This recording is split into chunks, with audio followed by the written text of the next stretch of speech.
Hello and welcome to Chronicle YouTube platform. My name is Alok Singh और Chronicle IAS का ये एक इनिशिएटिव है जिसमें यूपी पीसीएस मेंस को ध्यान में रखते हुए यूपी पीसीएस का जो जनरल स्टडीज़ का सिलेबस है, मेंस का जो सिलेबस है 6 पेपर्स के लिए, उन सिलेबस के प्रेमाइज पे हम अपनी टेस्ट सीरीज प्रोग्राम को रन करा रहे हैं।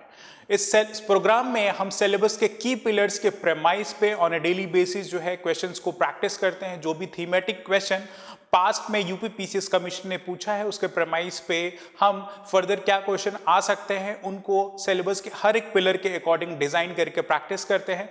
एंड साइमल्टेनियसली हम जो है आंसर राइटिंग की टेक्निक स्ट्रक्चरिंग पे भी अपने इस सेशन पे फोकस करेंगे कि कैसे अपने आंसर्स को एनरिच करके वैल्यू ऐड करके एक प्रॉपर स्ट्रक्चर में हम एग्जामिनेशन में वर्ड लिमिट के अकॉर्डिंग जो है रिप्रेजेंट कर सकते हैं। एंड इन द एंड आपको जो है 2 क्वेश्चंस प्रोवाइड किए जाएंगे जिसको आप अपने आंसर कॉपी में जो है लिख सकते हैं। उस अपने आंसर्स को स्कैन करके पीडीएफ के फॉर्म में हमें chronicleis01@gmail.com की वेबसाइट पे मेल कर सकते हैं। एंड साइमल्टेनियसली व्हाट्सएप नंबर पे भी इन केस अगर आपके लिए फ्रेंडली है तो अपने आंसर्स के पीडीएफ को हमें जो है व्हाट्सएप पे भेज सकते हैं, जिनको हम इवेल्युएट करके आपको प्रॉपर फीडबैक देंगे कि आपके आंसर में क्या और वैल्यू एडिशन क्या और प्रॉपर स्ट्रक्चरिंग कर सकते हैं। तो बिगिन करते हैं। ऑलरेडी हमने जीएस के 3 पेपर के बारे में डिस्कशन कर लिया है, ये फ्रीली आपको हमारे यूट्यूब प्लेटफॉर्म पे अवेलेबल है। फर्दर इंफॉर्मेशन आप क्रॉनिकल आईएएस की वेबसाइट पे जाके अवेल कर सकते हैं। तो बिगिन करते हैं आज का सेशन। आज के सेशन में हम जनरल स्टडीज पार्ट 4 के बारे में, जीएस के पेपर 4 के बारे में, सिलेबस के इस प्रेमाइज पे आज का हमारा टेस्ट डिस्कशन होगा। राइट, एथिक्स के जनरल स्टडीज का जो पेपर 4 है वो प्राइमरली जो है एथिक्स, इंटीग्रिटी और एप्टीट्यूड से रिलेटेड है। एथिक्स का जो सिलेबस मेंशन किया गया है उसमें प्राइमरली जो फर्स्ट पिलर है उस पर आज डिस्कशन करेंगे। एंड साइमल्टेनियसली हम जो है एक केस स्टडी को भी देखेंगे जिसके प्रेमाइज पे यूपी पीसीएस पास्ट में जैसे क्वेश्चंस पूछता आ रहा है उसी प्रेमाइज पे हमने केस स्टडी को भी डिजाइन किया है। तो जो पहला सेगमेंट है एथिक्स का जो पहला सेगमेंट है सिलेबस का वो एज टाइटल्ड है एथिक्स एंड ह्यूमन इंटरफेस। इसके प्रेमाइज पे पास्ट में जो भी कमीशन ने क्वेश्चन पूछे हैं उसी प्रेमाइज पे हमने क्वेश्चंस को डिजाइन किया है, जिसमें सब्सिक्वेंटली सिलेबस में यू कैन सी कि एथिक्स एंड ह्यूमन इंटरफेस में ब्रॉडली एथिक्स के एसेंस, डिटर्मिनेंट्स और कॉन्सिक्वेंसेस ऑफ एथिक्स पे फोकस रखा गया है और उस पे ह्यूमन एक्शन पे क्या इंपैक्ट है, बियॉन्ड डायमेंशंस ऑफ एथिक्स के बारे में मेंशन किया गया है, आपको ये पढ़ना है। And public and private relationship में एथिक्स का क्या रोल है ये सिलेबस आपसे डिमांड करता है। एंड सब्सिक्वेंटली सेकंड पार्ट में यहाँ human lessons from the lives and teaching of great leaders, reformers and administration. Right, important जो भी लीडर्स, रिफॉर्मर्स रहे उनकी लाइफ से आपकी क्या एथिकल अंडरस्टैंडिंग बिल्डअप होती है, ये सिलेबस आपसे डिमांड करता है। And subsequently the role of family, society and educational institution का क्या रोल है वैल्यूज के इनकलकेशन में। तो सिलेबस का जो फर्स्ट पार्ट है एथिक्स के सिलेबस का फर्स्ट पार्ट, इसके प्रेमाइज पे आज हमारा डिस्कशन होगा और ब्रॉडली इन्हीं थीम पे प्रेमाइज जो है केस स्टडी को जो है डिजाइन किया है। राइट, तो सबसे पहले देखते हैं कि जो फर्स्ट क्वेश्चन है आज जो हम प्रैक्टिस करने वाले हैं वो क्या है। पहला क्वेश्चन जो है ब्रॉडली आपके जो है एथिक्स से डील करता है, एक डेफिनेशनल थीम पे ये क्वेश्चन प्रेमाइज किया हुआ है। पास्ट में जैसे कमीशन ने क्वेश्चन पूछे हैं उसी प्रेमाइज पे ये है, जिसमें क्वेश्चन आपसे बोलता है discuss the role of ethical values in bridging the gap between individual morality and social expectations. Ethical values के प्रेमाइज पे ये क्वेश्चन है कि एथिकल वैल्यूज का जो रोल है उसको डिस्कस करना है आपको किसके पर्सपेक्टिव में, individual morality and societal expectation, इसके बिहाफ पे आपको जो है एथिकल वैल्यूज को डिस्कशन करना है। हिंदी में देखें, व्यक्तिगत नैतिकता और सामाजिक अपेक्षाओं के बीच अंतर को पाटने के लिए या इस गैप को कम करने के लिए नैतिक मूल्यों की भूमिका पर चर्चा करें। राइट, एथिकल वैल्यूज के रोल को के प्रेमाइज पे जो है इंडिविजुअल मोरालिटी व सोसाइटल एक्सपेक्टेशंस, सोसाइटी क्या एक्सपेक्ट करता है उसके प्रेमाइज पे आपको जो है इस क्वेश्चन को डिस्कस करना है। 8 मार्कर क्वेश्चन है, आपको 125 वर्ड में जो है इस क्वेश्चन के आंसर को रिप्रेजेंट करना है। यूजुअली 8 मार्कर क्वेश्चन जो होते हैं वह सेक्शन ए में इनिशियली ही आपको यूपी पीसीएस सेक्शन ए में ही इनसे पूछता है, जिनको आपको 125 वर्ड में 125 वर्ड में जो है आंसर को रिप्रेजेंट करना होता है। चैलेंज यही है, वर्ड लिमिट है, इतने प्रेसाइज वर्ड्स में जो है आप इस क्वेश्चन के आंसर के साथ आपको जस्टिफिकेशन करना है। तो मेक श्योर कि आप जो है प्रॉपर कीवर्ड्स का यूज करें, की टर्म्स का यूज करें, जो शब्द ऐसे चूज करें जो अपने अंदर ही कई सारे डेफिनेशंस या कई सारी जो बातों को कंटेन कर सके, तो कीवर्ड्स को यूज करना है। और अपनी बात को आर्गुमेंट पेश करते हुए, जो भी आप आर्गुमेंट दे रहे हैं, मेक श्योर कि वैल्यू एडिशन तभी पॉसिबल होगा एथिक्स के पेपर में जब उस पॉइंट के कोहेरेंस में आप सर्टेन एग्जांपल्स को रिप्रेजेंट करें, जो भी आप बात कहना चाहते हैं, जो भी आप रियल लाइफ एग्जांपल दे रहे हैं, जिससे एग्जामिनर को आपकी कंसेप्चुअल अंडरस्टैंडिंग, बेसिक अंडरस्टैंडिंग के बारे में एक क्लैरिटी डेवलप हो गया, एंड अब उसको लगेगा कि आप प्रॉपरली जो है इन चीजों को रिप्रेजेंट कर पा रहे हैं, राइट। तो कंटेक्स्ट की बात करें, अगर इस क्वेश्चन की कंटेक्स्ट की बात करें, तो कंटेक्स्ट ब्रॉडली जो है यहां पे डील करता है किससे, एथिकल वैल्यू से रिलेटेड है, राइट। एथिकल वैल्यू से रिलेटेड है, हिंदी में इनको नैतिक मूल्य बोलते हैं, राइट। एथिकल वैल्यू से रिलेटेड है और इसके फर्दर डायमेंशन दो प्रेमाइस पे हैं, एक individual morality,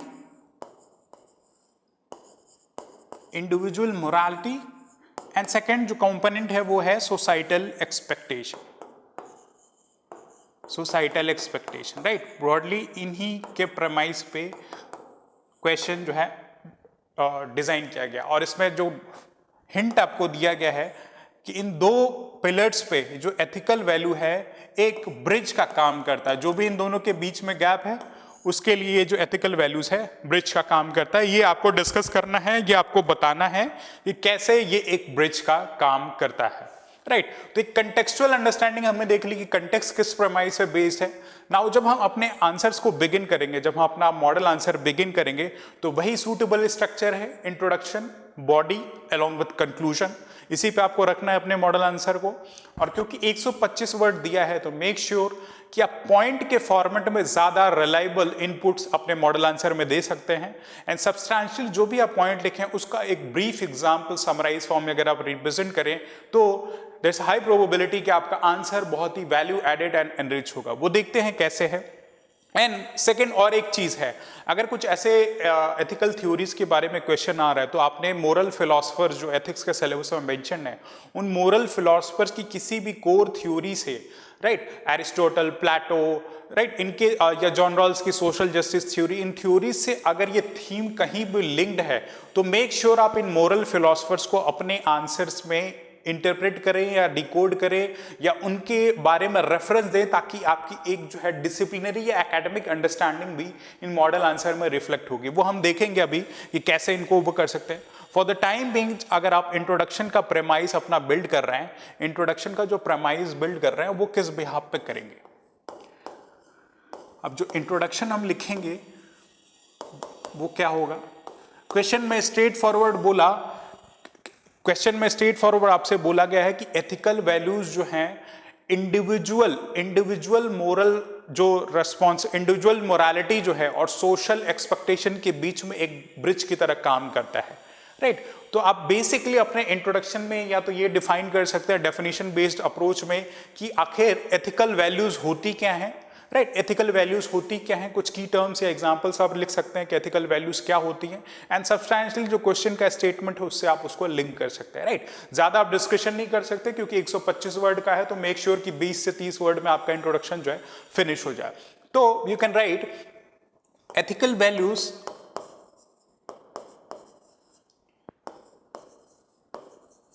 bridge the gap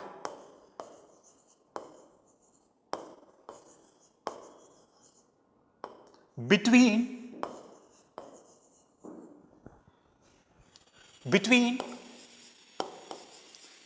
individual morality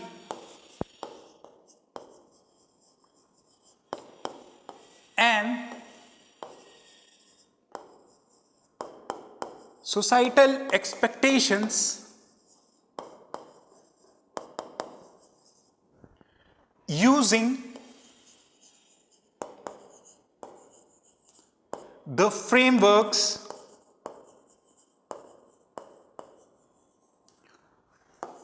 like justice, honesty,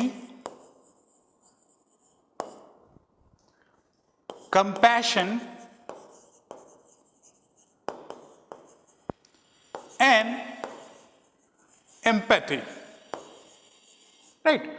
तो आप जो है डेफिनेशन में ब्रॉडली जो भी क्वेश्चन का स्टेटमेंट दिया है डेफिनेशन बेस्ड अप्रोच में, ये एक सिग्निफिकेंट हिंट दे सकते हैं कि एथिकल वैल्यूज इंडिविजुअल मोरालिटी और सोसाइटल एक्सपेक्टेशन में किन फ्रेमवर्क के बिहाफ पे ब्रिज का काम करती है, राइट। तो यू कैन राइट कि ethical values bridge the gap between individual morality and societal expectations using the frameworks like justice, honesty, compassion and empathy. 3-4 आप जो है एथिकल वैल्यूज के यहां पे हिंट दे सकते हैं, राइट। 3-4 आप जो है यहाँ एथिकल वैल्यूज के की टर्म्स में हिंट दे सकते हैं ताकि एग्जामिनर को एक आइडिया लग जाए। एंड मेक श्योर कि जो की टर्म्स लिखें आप इनको जो है अंडरलाइन कर ले, ताकि जब इवैल्यूएटर आपके आंसर कॉपी को स्कीम अप करे तो इन की टर्म्स से उसको एक आइडिया लग जाए कि आपने क्या क्या की टर्म्स डाले हैं। साइमल्टेनियसली आपकी अंडरस्टैंडिंग भी with in fraction of second यहाँ पे रिफ्लेक्ट हो जाएगी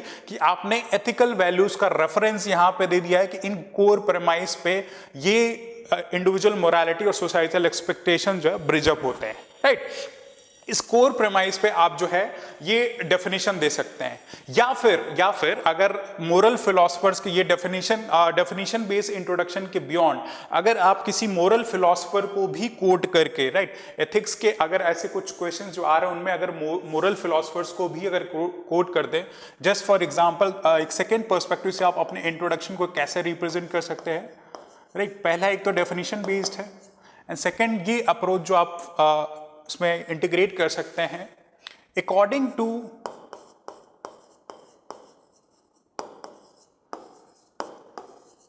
रोसोस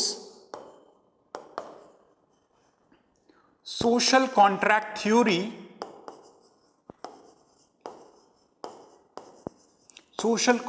theory,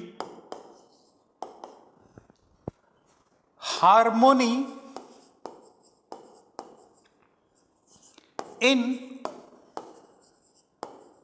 society is established when an individual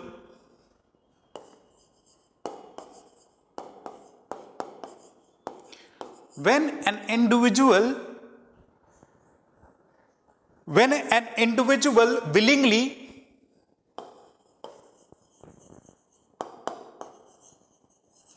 compliments or adjusts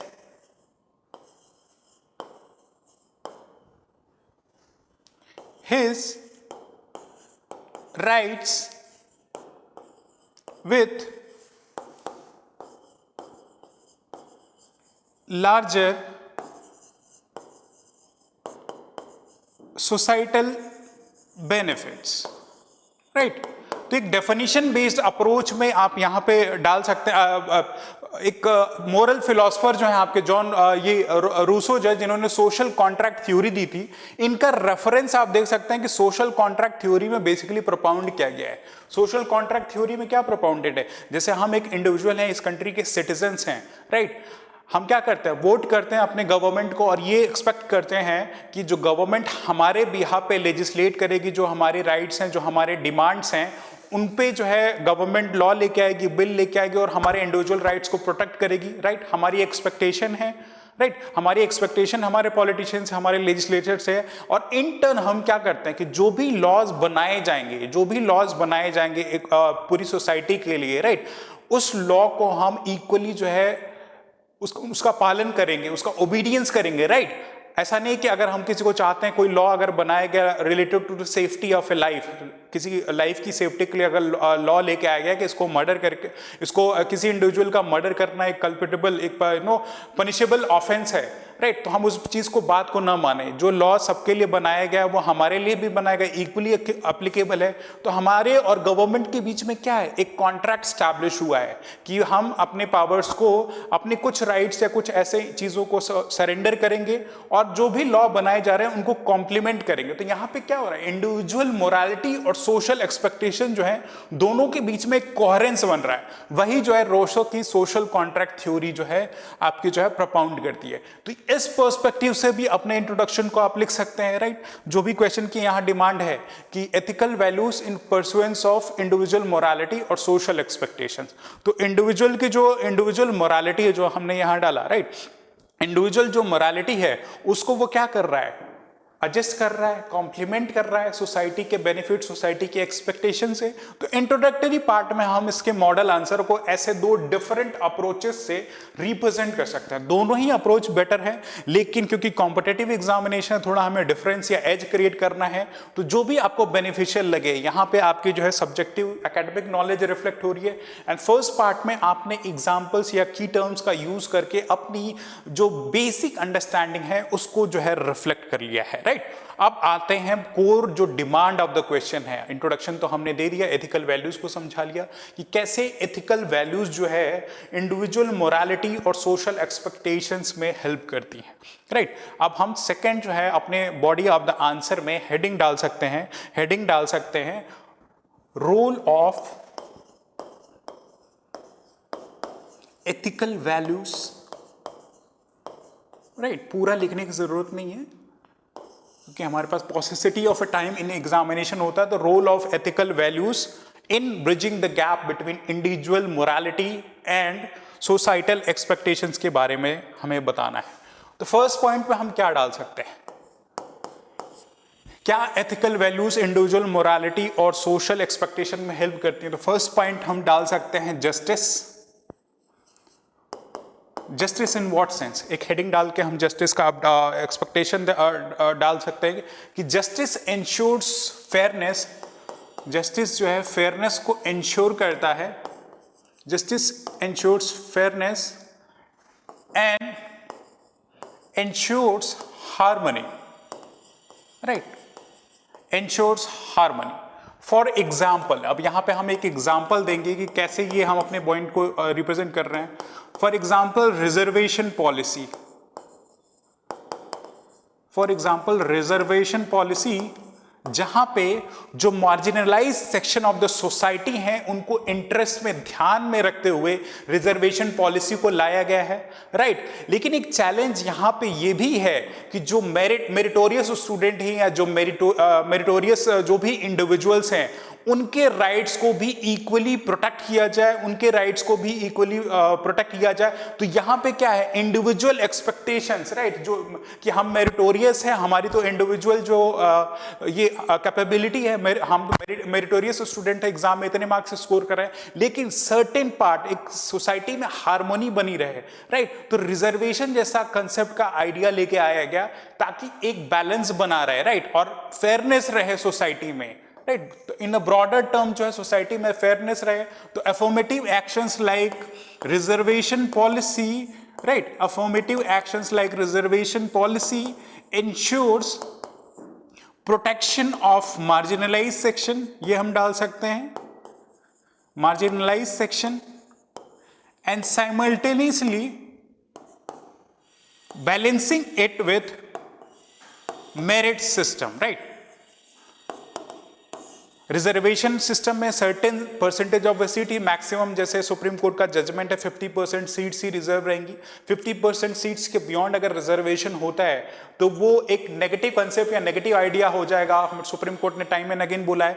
तो ये एथिकल वैल्यूज अगर प्रोपाउंडेड है, अगर जस्टिस जैसा पिलर एक जो है फॉलो किया जा रहा है एथिकल वैल्यूज के प्रेमाइस पे, तो ये क्या कर रहा है, सोसाइटी में एक हार्मोनी क्रिएट कर रहा है, किसके साथ, इंडिविजुअल मोरालिटी के साथ एक बैलेंस बनाते हुए, राइट। साइमल्टेनियसली दूसरा हम पॉइंट दे सकते हैं किसका, इंटीग्रिटी का। इंटीग्रिटी क्या करेगी, इंटीग्रिटी क्या करेगी, हमारे अगर एक इंडिविजुअल इंटीग्रिटी को कैरी करता है अपने बिहेवियर में, तो अपने बेनिफिट के लिए तो काम करेगा ही करेगा, लेकिन सोसाइटी में ट्रस्ट भी डेवलप करेगा। तो जो सोसाइटल ट्रस्ट है, जैसे एक पब्लिक सर्वेंट है, एक डिस्ट्रिक्ट मैजिस्ट्रेट है, उस पर क्या हम भरोसा करते हैं, पब्लिक ट्रस्ट करते हैं, सोसाइटी का ट्रस्ट है। तो इंटीग्रिटी अगर एक पब्लिक सर्वेंट में है तो सोसाइटल ट्रस्ट के साथ ऑनेस्टली अपने काम को जो है कर सकेगा। फॉर एग्जाम्पल यहां पे देख सकते हैं कि अगर एक इंडिविजुअल ब्राइब को एक्सेप्ट नहीं करता है या ब्राइब डिनाई कर देता है, तो वो क्या कर रहा है, अपने काम को विथ ड्यू इंटीग्रिटी कर रहा है, और जो सोसाइटी की इंटीग्रिटी है, जो सोसाइटी का ट्रस्ट है, वो अपने बिहेवियर में डिस्प्ले करेगा। तो ऐसे जो है इंटीग्रिटी के प्रेमाइस पे एक इंडिविजुअल जो है अकाउंटेबिलिटी को प्रमोट कर रहा है। अकाउंटेबिलिटी यहां पर परचुएट हो रही है, अपने काम के लिए अपने काम के प्रति वो दायित्व रखता है, राइट, जवाबदेही रखता है, और इस प्रेमाइस पे एक इंडिविजुअल कलेक्टिव वेलफेयर के लिए जो है यहां काम कर रहा है। तो दूसरा हम जो है यहाँ पे इंटीग्रिटी का एग्जांपल देख सकते हैं। इंटीग्रिटी के अलावा कुछ और एग्जांपल्स हम डाल सकते हैं। एम्पैथी का एग्जांपल डाल सकते हैं कि ethical values like empathy ensures balance between individual morality and societal expectation. For example empathy में, जैसे रूरल एरियाज में डॉक्टर्स यूजुअली जाके काम नहीं करना चाहते, लेकिन वहां बीमारियां कितनी प्रिवेलेंट होती हैं। तो अगर एक डॉक्टर जो है इंडिविजुअली अगर वॉलंटियर कर रहा है रूरल एरिया में जाके सर्व करने के लिए, ऑल बिकॉज उसके एम्बिट में ऐसी जो है एथिकल वैल्यूज प्रिवेलेंट है, तो वो क्या करेगा, वो क्या डिस्प्ले करता है कि वो अपनी इंडिविजुअल मोरालिटी को सोसाइटी के बेनिफिट के लिए काम, इंडिविजुअल मोरालिटी को जो सोसाइटी के बेनिफिट के लिए कोहेरेंस में लेके आ रहा है, एक ब्रिज में लेके आ रहा है, ऑल बिकॉज की ऐसी जो वैल्यूज उसके अंदर में है, एम्पैथेटिक है, गांव में जाके लोगों को अपनी सेवा दे रहा है। तो ये एक आप जो है पॉइंट यहां पे डाल सकते हैं। कुछ और सब्सिक्वेंट पॉइंट्स आप इस पर डाल सकते हैं, जैसे आइडिया ऑफ एथिकल वैल्यूज के प्रेमाइस पर रिस्पेक्ट हो गया, इक्वालिटी हो गया, right. My right to equality is coextensive to your right to equality. हम दोनों को जो कॉन्स्टिट्यूशन ने राइट्स प्रोवाइड किए हैं, right to equality along with equal protection of law, right. तो इक्वालिटी का प्रोमाइज भी इन्हीं एथिकल वैल्यूज के फंडामेंटल पिलर्स पर प्रेमाइज्ड है। जितनी मेरी राइट है रोड्स का यूज करने के लिए, पब्लिक स्ट्रीट का यूज करने के लिए, वाटर बॉडीज का यूज करने के लिए, उतनी आपकी भी इक्वल जो है राइट्स हैं, राइट। तो अगर हम सोसाइटी में एक इंडिविजुअल जो है रिस्पॉन्सिबिलिटी अगर हम ना लें अपने जो राइट्स को या दूसरे की राइट्स को प्रोटेक्ट करने के लिए, तो वो जो सोशल हार्मोनी नहीं बिल्डअप होगी, राइट। तो ये सारे पॉइंट्स आप डाल सकते हैं कि justice, integrity, empathy, equality, right. ये सारे पॉइंट जो है आप अपने आंसर में डाल सकते हैं। कंपैशन की फीलिंग डाल सकते हैं, राइट। कंपैशन की फीलिंग आप डाल सकते हैं। कंपैशन कैसे आपका जो है ये हार्मोनी क्रिएट करता है। फॉर एग्जांपल एक सुपरिटेंडेंट ऑफ पुलिस या एक police officer is being posted in some area, disaster hit area है, उसका काम है डिजास्टर से लोगों को प्रोटेक्ट करना, लेकिन कुछ एक्सट्रीम सिचुएशन आ जाए, राइट, कुछ एक्सट्रीम सिचुएशन आ जाए, जिसको किसी को मॉनेटरी हेल्प देनी है या लॉजिस्टिक का सपोर्ट देना है, तो अपने पावर्स का यूज करके, राइट, अपने पावर्स का यूज करके कंपैशन की जो फीलिंग है वो डिस्प्ले करके ये अपने सोसाइटी में एक हार्मोनी क्रिएट कर सकता है। तो ये जो 3-4-5 पॉइंट्स हैं, आप क्योंकि 125 वर्ड का ये आंसर है, तो ब्रॉडली जो है आप अपने इन की पॉइंट्स में अपने मॉडल आंसर्स को रिप्रेजेंट कर सकते हैं। एंड सब्सिक्वेंटली जो है आप फिर कंक्लूजन से अपने आंसर्स को एंड कर सकते हैं। आपने की पॉइंट्स दे दिए, की पॉइंट्स के साथ जो है एग्जांपल्स दे दिए कि कैसे ये सोसाइटी में हार्मोनी क्रिएट कर रहा है या एक बैलेंस क्रिएट कर रहा है इंडिविजुअल मोरालिटी और सोसाइटल एक्सपेक्टेशन में, कि सोसाइटी क्या एक्सपेक्ट कर रही है, वैसे आप अपने इंडिविजुअल मोरालिटी को, all because you have ethical values, ये हमने वहां देख लिया। तो अभी कंक्लूजन में आप डाल सकते हैं कि दस ethical values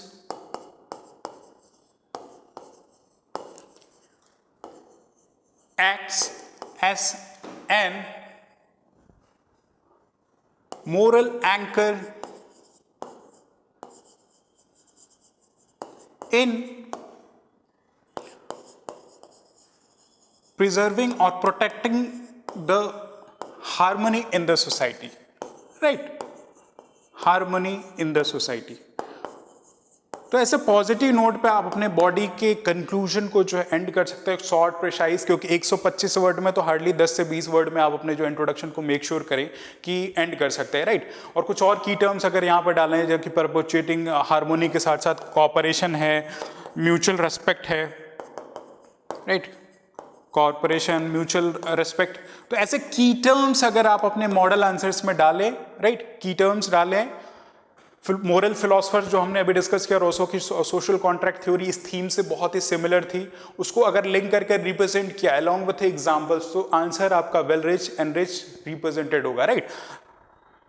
just for example, ये आपकी एक स्ट्रक्चर हमने बना के रखा हुआ है जो कि आपके मॉडल आंसर में आपको वेबसाइट पे अवेलेबल होगा। इंट्रोडक्शन में ऐसे इन की टर्म्स का यूज करें, इंडिविजुअल मोरालिटी, सोसाइटल एक्सपेक्टेशंस, किस फंडामेंटल प्रिंसिपल फ्रेमवर्क में, जस्टिस, एम्पैथी, रिस्पॉन्सिबिलिटी, इस प्रेमाइस पे, या फिर जो हमने मोरल फिलोसफर की बात की कि रूसो की जो सोशल कॉन्ट्रैक्ट थ्योरी थी वो एम्फसाइज करती है कि कैसे एक इंडिविजुअल विलिंगली अलाइन करता है अपने मोरालिटी को with social requirement to ensure harmony, यानी कि सोशल कॉन्ट्रैक्ट थ्योरी इसी चीज को सिग्निफाई करती है।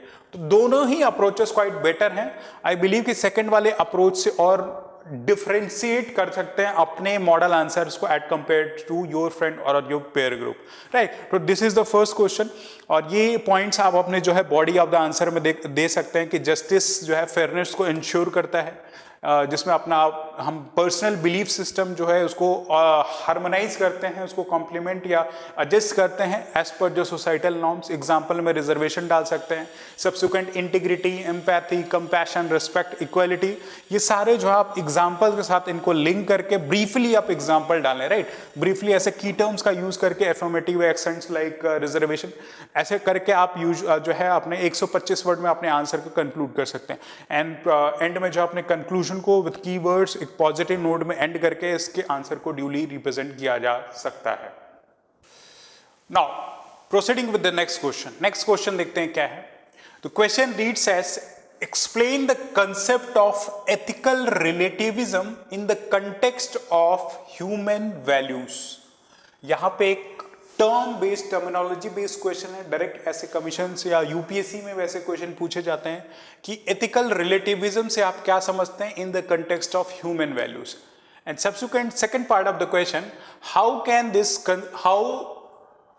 This concept create challenges in ensuring universal ethical standard। कैसे ethical relativism का जो concept है वो universal ethical standards को ensure करने में एक challenge देता है, राइट।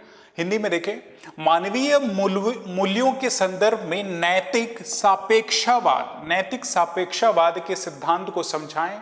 यह सिद्धांत सार्वभौमिक नैतिक मानकों को सुनिश्चित करने में किस प्रकार की चुनौतियां उत्पन्न कर सकता है, राइट। तो ये दो पार्ट ऑफ द क्वेश्चन आपको हैंडल करने हैं। पहला क्वेश्चन का जो स्टेटमेंट है, राइट, उसमें कुछ हिंट जो है आप दूसरे क्वेश्चन के स्टेटमेंट को में जो है आपको मिल जाता है कि यूनिवर्सल जो एथिकल स्टैंडर्ड्स हैं, शायद ये जो एथिकल रिलेटिविज्म का कंसेप्ट है वो एक चैलेंज करता है। तो कुछ शायद नेगेटिव कंसेप्शन पे ये टर्मिनोलॉजी होगी एथिकल रिलेटिविज्म की। In case you don't know the answer, तो ऐसे क्वेश्चन में जो हिंट दिए गए हैं उनको डिकोड करने की जरूरत है, राइट। डिकोड करने की जरूरत है। इस आंसर को जो है आप 200 वर्ड में लिखना है, 200 वर्ड में इस आंसर को लिखना है। तो वही अप्रोच आपका होना चाहिए कि जो इंट्रोडक्शन है वो 30 to 40 वर्ड्स में max. Body of the answer जो है 100 से 120-30 वर्ड में अपने बॉडी ऑफ द आंसर को लिखें, एंड 20 से 30 वर्ड में अपने कंक्लूजन को आप कंक्लूड करें। कुछ पॉजिटिव नोट पे अगर वे फॉरवर्ड, अगर इशू बेस्ड क्वेश्चन है तो आप वे फॉरवर्ड डाल के उनका सॉल्यूशन जो है रिकमेंड कर सकते हैं। मेक श्योर आप पॉइंट फॉर्मेट में इनको अप्रोच करें, राइट। तो कंटेक्चुअल अंडरस्टैंडिंग हमने देखी, कंटेक्चुअल अंडरस्टैंडिंग के प्रेमाइस पे इस क्वेश्चन को देखते हैं। तो क्वेश्चन प्राइमरली जो है एथिकल रिलेटिविज्म एक टर्म है उससे डील करता है, राइट। एथिकल रिलेटिविज्म के पर्सपेक्टिव से है। एंड सेकेंड हाफ में जो है एथिकल रिलेटिविज्म का जो रोल है, कंटेक्स्ट है, वो किसके बिहाफ पे, ह्यूमन वैल्यूज के बिहाफ पे आपको जो है डिकोड करना है, राइट, डिकोड करना है। एंड सब्सिक्वेंट जो third part of the question है वो इससे एसोसिएटेड चैलेंजेस के बारे में आपको बताना है कि यूनिवर्सल एथिकल जो स्टैंडर्ड्स हैं जो यूनिवर्सल एथिकल स्टैंडर्ड्स हैं उनको इंश्योर करने में कैसे एथिकल रिलेटिविज्म एक रोल प्ले करता है, कैसे चैलेंज कर रहा है यूनिवर्सल एथिकल स्टैंडर्ड्स को। तो ये ब्रॉडली जो है कंटेक्स्ट ऑफ द क्वेश्चन है।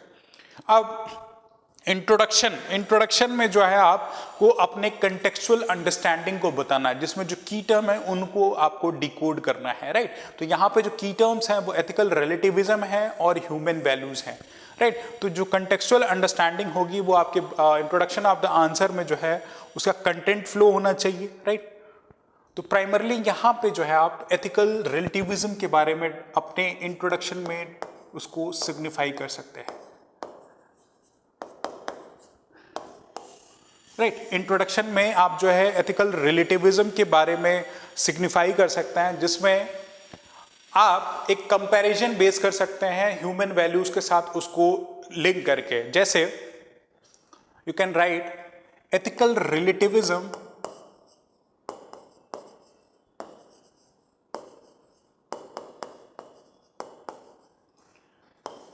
tends to have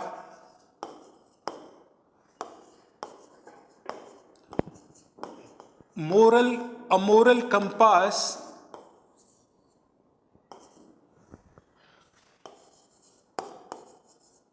that vary or differ according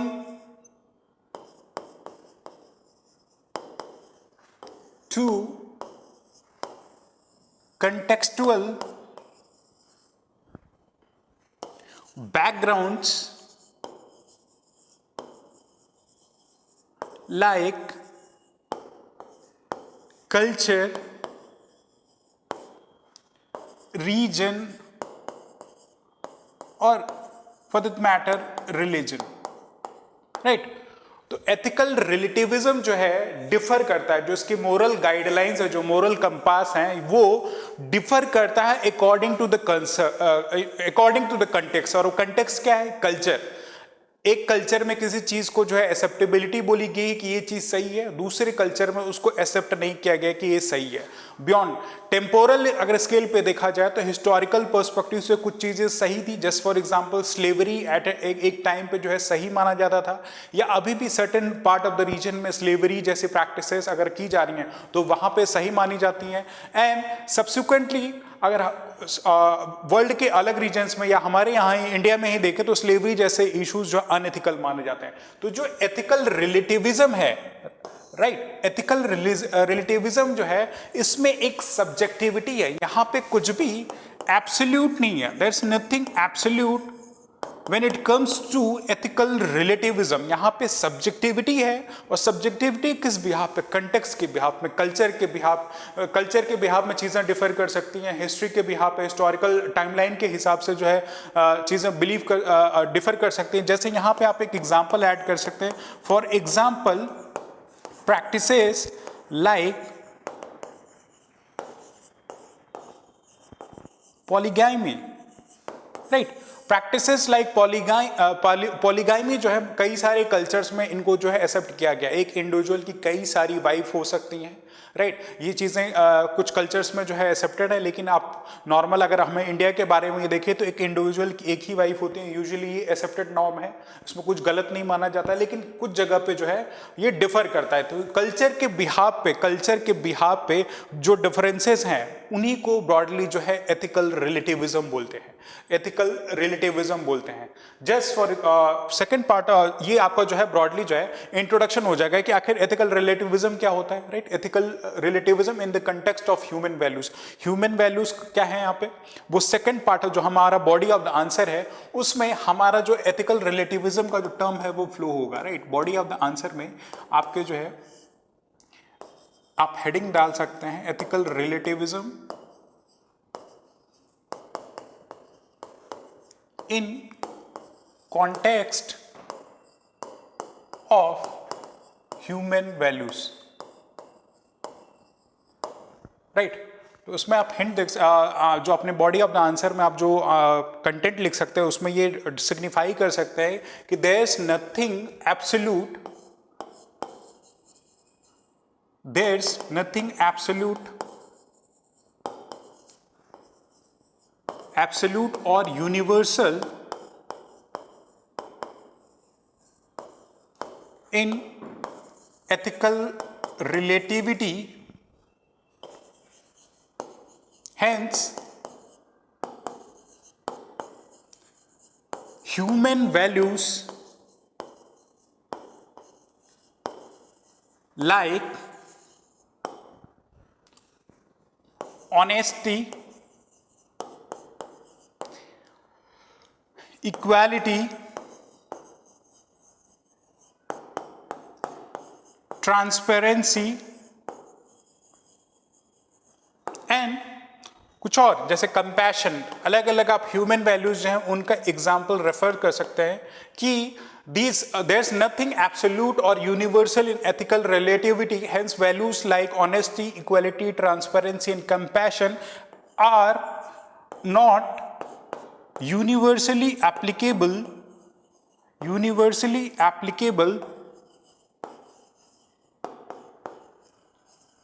rather they depend upon the context, right? Context पे इनकी डिपेंडेंसी है, राइट? तो जो आपके एथिकल रिलेटिविज्म है वो एब्सोल्यूट या यूनिवर्सल नहीं है, एब्सोल्यूट या यूनिवर्सल नहीं है, और ये डिफर करते हैं जो भी प्राइमरली ह्यूमन वैल्यूज हैं, human values like honesty, equality, transparency, compassion, right? In human values के साथ ये डिफर करता है। डिफर किस चीज पर्सपेक्टिव में करता है? कंटेक्स्ट के पर्सपेक्टिव में, कल्चर के पर्सपेक्टिव। कंटेक्स्ट क्या हुआ? कल्चर के पर्सपेक्टिव में, हिस्ट्री के पर्सपेक्टिव में, टाइम स्केल के पर्सपेक्टिव में, रिलीजन के पर्सपेक्टिव में डिफर करते हैं, राइट? जस्ट यहां पे कुछ आप एग्जांपल डाल सकते हैं, जैसे कैसे डिफरेंसेस हुआ। डिफरेंसेस लाइक ट्रांसपेरेंसी, अगर ह्यूमन वैल्यूज की बात करें, ट्रांसपेरेंसी की या ओपननेस की, तो एक certain region, countries like India में डेमोक्रेसी जो है प्रोमिनेंट है, तो यहाँ ट्रांसपेरेंसी का जो फीचर है बहुत ही integral to the Indian society है। लेकिन वहीं पे कुछ जो मोनार्किक कंट्रीज है, मोनार्किक कंट्रीज जो होंगी लाइक नॉर्थ कोरिया जैसे रूल में जहाँ डिक्टेटरशिप चल रहा है या मोनार्की चल रही है, राइट? डिक्टेटरशिप या मोनार्की है, वहां पे ये जो ट्रांसपेरेंसी जैसा जो फीचर है वो इतना एप्लीकेबल नहीं होगा, राइट? इतना एप्लीकेबल नहीं होगा। सर्टेनली सेकंड सेगमेंट जो है freedom of speech and expression, right? Freedom of speech and expression जो है, freedom of speech and expression जो है वो ह्यूमन वैल्यूज के बहुत ही इनबिल्ड है। Freedom of speech and expression जो कोर ह्यूमन वैल्यू है, लेकिन ये भी सोसाइटी के अकॉर्डिंग डिफर कर सकता है, राइट? डिफर कर सकता है। कंट्रीज लाइक सऊदी अरेबिया में इतना प्रोमिनेंट नहीं है freedom of speech and expression. वहां के रूलिंग गवर्नमेंट या वहां के मोनार्की के अगेंस्ट में जो है आप इतना ओपनली बोल नहीं सकते, और ये वहां पे एक्सेप्टेड नॉर्म है, राइट? वहां पे चीजें सही बोली जा सकती हैं। लेकिन यही इंडिया के कंटेक्स्ट में हट गया। डेमोक्रेटिक कंट्रीज लाइक जो यूएसए है, वहां पे freedom of speech and expression human values के बहुत ही इंटीग्रल है, बहुत ही इंप्लिसिट है और डीपली रूटेड है। ये इंडिविजुअल से छीना नहीं जा सकता। तो यहां पे ऐसे डिफरेंसेस क्रिएट किए जा सकते हैं, practices like transparency, freedom of speech and expression, and broadly कुछ और प्रैक्टिसेस जैसे कुछ जगह पे आप वो कर सकते हैं इक्वालिटी के कंसेप्ट में कि एक इंडिविजुअल जो है अकॉर्डिंग टू कल्चरल नॉर्म जो है कई सारी वाइफ्स रख सकता है, लेकिन सेम राइट जो है वुमेन को नहीं दी गई है। या प्रैक्टिसेस लाइक जो सोशल मेनास लाइक ट्रिपल तलाक का जो इशू था, राइट? एक इंडिविजुअल अपनी वाइफ को जो है अकॉर्डिंग टू रिलीजियस प्रैक्टिसेस जो ट्रिपल तलाक दे सकता था वॉलंटरी, लेकिन वुमेन के केस में वो एप्लीकेबल नहीं था। तो वो क्या है? एथिकल रिलेटिविज्म का है। वो आपका जो है रिलीजन वहां सैंक्शन कर रहा है कि अच्छा ठीक है ये प्रैक्टिस जो है एस्टैब्लिश है तो सही है, लेकिन दूसरे रिलीजन या दूसरे किसी कल्चर में ये चीज एक्सेप्टेड नहीं होगी। कोई इंडिविजुअल अपनी वाइफ को ऐसे डिवोर्स देते। तो इक्वालिटी का कंसेप्ट जो कि ह्यूमन वैल्यूज के बहुत ही इंटीग्रल है, वो इसके कोहेरेंस में नहीं है, राइट? तो कैसे ह्यूमन वैल्यूज जो भी प्रोवाइड की गई हैं उसमें एथिकल रिलेटिविज्म कोई भी यूनिवर्सल एप्लीकेबिलिटी या एब्सोल्यूटिज्म जो है सिग्निफाई नहीं करता। यहाँ पे लार्जली बहुत ज्यादा सब्जेक्टिविटी है, राइट। और यही रीजन होगा, ये सब्जेक्टिविटी एक रीजन है कि जो सेकंड स्टेटमेंट में आपको क्वेश्चन के बोल रहा है कि why it create a challenge in universal ethical standards. Universal ethical standards में क्यों एथिकल रिलेटिविज्म एक चैलेंज है। तो second part of the body of the answer में जो आप हेडिंग डाल सकते हैं, challenges in universal ethical standards. तो क्या चैलेंजेस हैं? अलग अलग कल्चरल नॉर्म्स आप डाल सकते हैं, अलग सेपरेट कल्चरल नॉर्म्स जो हैं, यू कैन राइट। एग्जाम्पल आप यहां दे सकते हैं जो भी हमने डिस्कशन किया। टेम्पोरल डिफरेंसेस, अलग अलग टाइम स्केल पे टेम्पोरल डिफरेंसेस जैसे क्या? टेम्पोरल डिफरेंसेस लाइक हमने बात किया कि प्रीवियसली जो है स्लेवरी को जो है जस्टिफाई किया जाता था, स्लेवरी वॉज जस्टिफाइड, लेकिन आज के टाइम पे स्लेवरी इजंट जस्टिफाइड, राइट। 200-300 सालों पहले जो है स्लेवरी जस्टिफाइड थी, ये एक प्रॉब्लम है।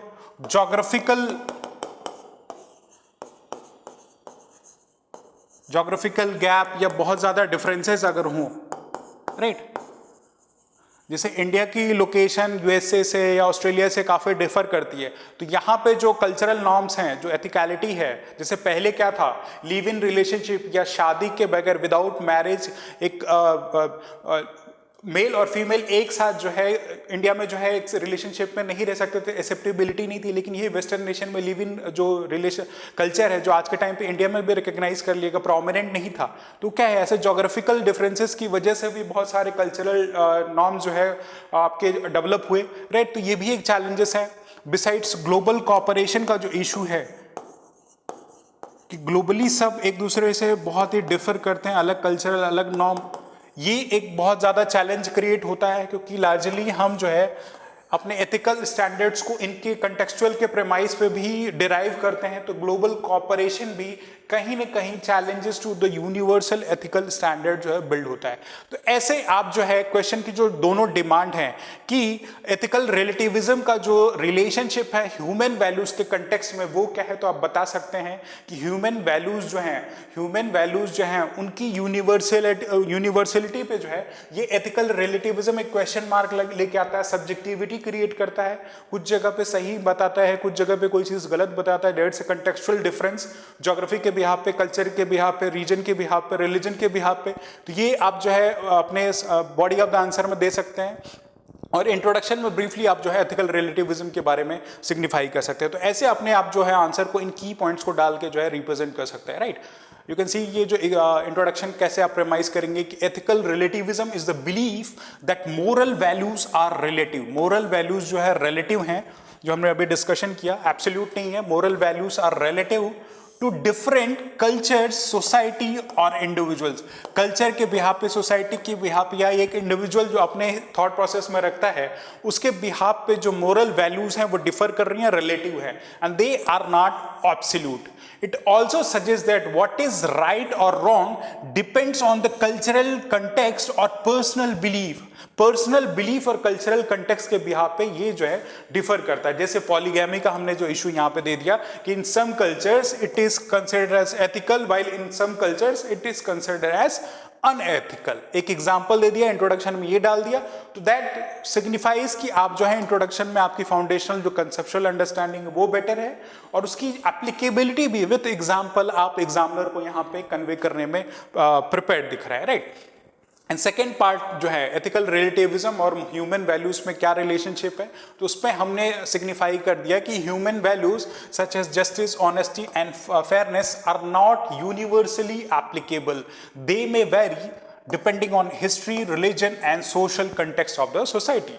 एग्जाम्पल के तौर पे जो है freedom of speech and expression जो हमने अभी डिस्कस किया कि वेस्टर्न सोसाइटी या डेमोक्रेटिक सोसाइटी में कैसे कोर पिलर्स हैं, लेकिन डिक्टेटरशिप जहां पे चल रही, जहां पे मोनार्की है, वहां पे freedom of speech and expression को इतनी सैंक्टिटी न देना वहां पे एथिकल माना जाता है, सही माना जाता है, राइट। और चैलेंजेस क्या हैं? चैलेंजेस भी डिस्कस कि कल्चरल डाइवर्सिटी एक बहुत प्रोमिनेंट चैलेंज है, जैसे कि child marriage is accepted in कुछ जगह पे, चाइल्ड मैरिज जो है बाल विवाह एक्सेप्टेड है, वाइल सर्टेन रीजन्स में एकदम ह्यूमन राइट्स का जो वायलेशन है, राइट। ग्लोबल कॉपरेशन का इशू, तो ये चैलेंजेस आप अपने second part of the body के आंसर में रिफ्लेक्ट कर सकते हैं। इन द एंड क्योंकि एक नेगेटिव कोनोटेशन का ये जो क्वेश्चन है, तो अपने कंक्लूजन को मेक श्योर करें कि पॉजिटिव नोड पे जो है आप यहाँ पे एंड करें, राइट।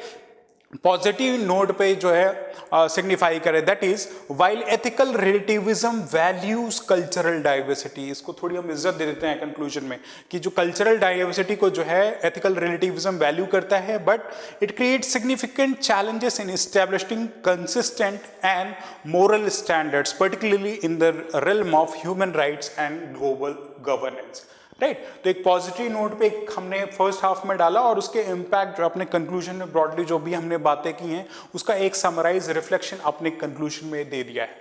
तो इस पर्सपेक्टिव से ये आपके क्वेश्चन जो भी हमने अभी डिस्कस किया इसको आप रिप्रेजेंट कर सकते हैं, right. Analysis along with examples और जो की टर्म है एथिकल रिलेटिविज्म, अगर इससे क्वेश्चन आए तो मेक श्योर इस की टर्म को ईजियर लैंग्वेज में आप एक्सप्लेन करें और उसको एग्जाम्पल के साथ रिप्रेजेंट करके आप जो है अपनी अंडरस्टैंडिंग को ब्रॉडली जो है रिफ्लेक्ट कर सकते हैं, सिग्निफाई कर सकते हैं। इस बिहाफ पे जो भी 3-4 पॉइंट्स हमने हर एक डिमांड ऑफ द क्वेश्चन में ह्यूमन वैल्यूज और चैलेंजेस में डालें, 3-4 पॉइंट्स एक हेडिंग में, 3-4 एक पॉइंट एक हेडिंग में, तो मैं आपको जो है properly along with the examples अगर अपने आंसर को सब्सटैंशिएट किया है तो इट्स हाई प्रोबेबिलिटी आपको मार्क्स अच्छे मिलेंगे, राइट। तो this is for the second question. अब प्रोसीड करेंगे हम अपने नेक्स्ट क्वेश्चन की तरफ।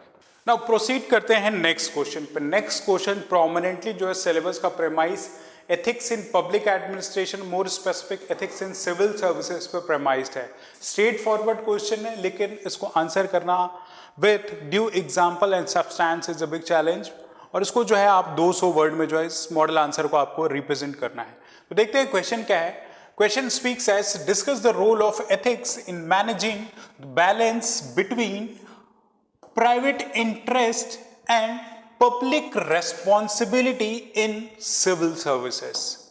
तो जो यहाँ प्राइवेट इंटरेस्ट है वो सिविल सर्विसेज, सिविल सर्वेंट के रोल पे प्रेमाइज्ड है कि सिविल सर्वेंट का जो प्राइवेट इंटरेस्ट है और जो पब्लिक रेस्पॉन्सिबिलिटी है उसमें एथिक्स जो है एक बैलेंस क्रिएट करने का काम करता है, राइट। और सेकेंड स्टेटमेंट में आपसे क्वेश्चन बोल रहा है how can ethical dilemmas be resolved in such situations. और ऐसी सिचुएशन पे जहां प्राइवेट इंटरेस्ट और पब्लिक रिस्पॉन्सिबिलिटी एक सिविल सर्वेंट के लिए जुड़ी हुई है, उनको जो उनमें उससे रिलेटेड जो एथिकल डिलेमास हैं उनको कैसे आप रिजॉल्व कर सकते हैं। तो सबसे पहले तो आपको पहला स्टेटमेंट जो है प्राइवेट इंटरेस्ट और पब्लिक रिस्पॉन्सिबिलिटी में एथिक्स कैसे जो है एक रोल प्ले करता है बैलेंस क्रिएट करने के लिए, वो आपको जो है एक्सप्लेन करना है। एंड सेकंड पार्ट में जो है आपको ये बताना है कि जो एथिकल डिलेमास इन इशूज से एसोसिएटेड है उनको आप रिजॉल्व कैसे कर सकते हैं। तो broadly context of the question यही है। हिंदी में देखें, निजी हितों और सार्वजनिक जिम्मेदारियों के बीच संतुलन बनाए रखने में नैतिकता की भूमिका पर चर्चा करें। ऐसे परिस्थिति में नैतिक दुविधाओं का समाधान कैसे किया जा सकता है, ये आपको सजेस्ट करना है। 2 पार्ट ऑफ द क्वेश्चन जो है आपको सजेस्ट करना है, राइट। तो पहले तो इंट्रोडक्शन आप देंगे कंटेक्चुअल अंडरस्टैंडिंग के अपने प्रेमाइज पे कि जो आपने एथिक्स का रोल है उसको सिग्निफाई करेंगे कि प्राइवेट इंटरेस्ट और पब्लिक रिस्पॉन्सिबिलिटी के लिए ब्रीफली क्या है। एंड सेकेंड पार्ट में जो है इंट्रोडक्शन में जब बॉडी को देंगे तो हम इनको ब्रॉडली डील करेंगे। तो इंट्रोडक्शन में what can be right over here, यहाँ पे हम इंट्रोडक्शन में क्या इंट्रोड्यूस कर सकते हैं। तो इंट्रोडक्शन में हमें यहाँ ब्रॉडली जो है एथिक्स के रोल को बताना है, राइट। एथिक्स के रोल को बताना है। So we can define as ethics is a moral compass or guideline which ensures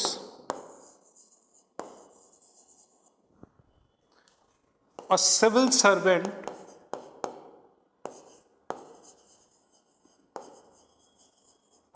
does due justice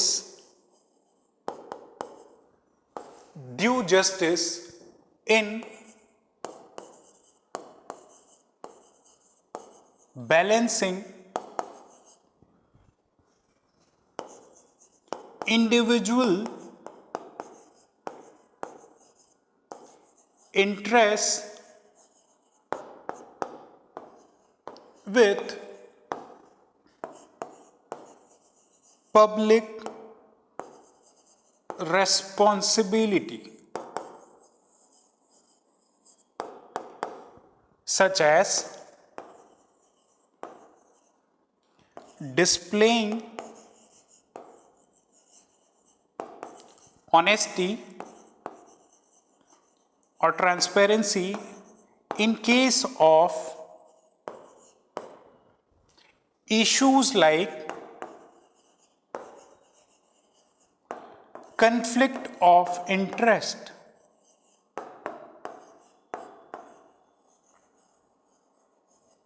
right. तो हमने यहाँ पे एथिक्स के बारे में बता दिया, इसके प्राइमरी रोल के बारे में बता दिया कि एथिक्स जो है एक मोरल कंपास या मोरल गाइडलाइन का काम करता है, राइट। एक मोरल कंपास या मोरल गाइडलाइन का काम करता है which ensure the civil servant does due justice, न्याय कर सके, जो भी उसको पावर्स दी गई हैं, जो भी उसको फंक्शंस दिए गए हैं, जो भी रिस्पॉन्सिबिलिटी दी गई हैं, उसके साथ वो ड्यू जस्टिस कर सके। और ड्यू जस्टिस किसमें? अपने इंडिविजुअल इंटरेस्ट को, अपने काम को सही से करे इन कॉम्प्लीमेंटेशन विद जो भी उसकी जिम्मेदारियां हैं पब्लिक के तरफ, पब्लिक रिस्पॉन्सिबिलिटीज जो भी दी हैं उनमें एक ड्यू जस्टिस करे, एक बैलेंस बनाते हुए। जैसे फॉर एग्जांपल जो हमने डाला है, जैसे जो एथिकल वैल्यू है दैट इज ऑनेस्टी प्रैक्टिस करे। अगर कोई भी कंफ्लिक्ट ऑफ इंटरेस्ट एराइज होता है, कहीं पे भी कंफ्लिक्ट ऑफ इंटरेस्ट अगर एराइज होता है तो वहां पे ड्यू मेजरली एथिकल वैल्यूज को प्रैक्टिस करे, that is honesty, transparency, accountability जैसे जो कोर पिलर्स हैं एथिकल वैल्यूज इन पब्लिक एडमिनिस्ट्रेशन जो एक सिविल सर्वेंट को रिक्वायर्ड है वो प्रैक्टिस करे। तो इंट्रोडक्शन हम इस प्रेमाइज पे दे सकते हैं जहां पे एथिक्स के रोल को हमने बता दिया कि एथिक्स है क्या, उसका प्रोमिनेंट रोल क्या है, और एक ब्रीफ सा एग्जाम्पल हमने अपने इंट्रोडक्शन में ही यहां दे दिया है, राइट। अराउंड 30 वर्ड्स के अराउंड यू कैन सी कि ये वर्ड यहाँ पर रिफ्लेक्ट हो रहे हैं जो कि 200 वर्ड के आंसर के लिए वेल एंड गुड है, इतने पे आप रिप्रेजेंट कर सकते हो। जिसमें की टर्म्स हमने ले लिया, एग्जाम्पल भी दे लिया की टर्म्स के बिहाफ पे, और उसका क्या रोल है ये भी हमने यहाँ पे बता दिया है, राइट। ये चीज हमने बता दी। तो इंट्रोडक्शन के प्रेमाइज पे तो हम इसको ऐसे हैंडल कर सकते हैं। नाउ अब आते हैं बॉडी ऑफ द आंसर में कि एथिक्स का रोल क्या है प्राइवेट इंटरेस्ट और पब्लिक रिस्पॉन्सिबिलिटी को प्रोटेक्ट करने में, राइट। प्रोटेक्ट करने में इनका जो है क्या रोल है ये हमें बताना है, राइट। तो कुछ एग्जाम्पल हम यहाँ पे ले सकते हैं, राइट। ब्रॉडली हेडिंग डाल के रोल ऑफ एथिक्स,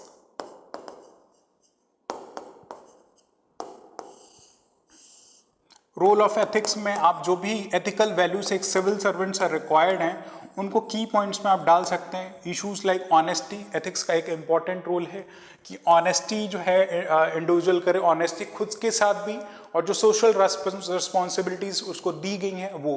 जैसे एग्जांपल आप दे सकते हैं कि एलोकेशन ऑफ कॉन्ट्रैक्ट, कोई कॉन्ट्रैक्ट अगर एक सिविल सर्वेंट दे रहा है एलोकेशन ऑफ कॉन्ट्रैक्ट, तो वहाँ पे कोई भी नेपोटिज्म जैसा इशू अपने किसी फ्रेंड या कोलीग को ये कॉन्ट्रैक्ट न दे दे, राइट। या कुछ भी कॉन्फ्लिक्ट ऑफ इंटरेस्ट यहाँ पे अगर अराइज हो रहा है, जो हमने डिस्प्ले किया, कोई भी कॉन्फ्लिक्ट ऑफ इंटरेस्ट अगर ऐसे इश्यूज में अराइज हो रहा है तो मेक श्योर करे कि जो ब्रॉडर जो और एथिकल वैल्यूज हैं, एथिकल वैल्यूज लाइक अकाउंटेबिलिटी, कि जो कॉन्ट्रैक्ट वो दे रहा है उसके लिए अकाउंटेबल हो,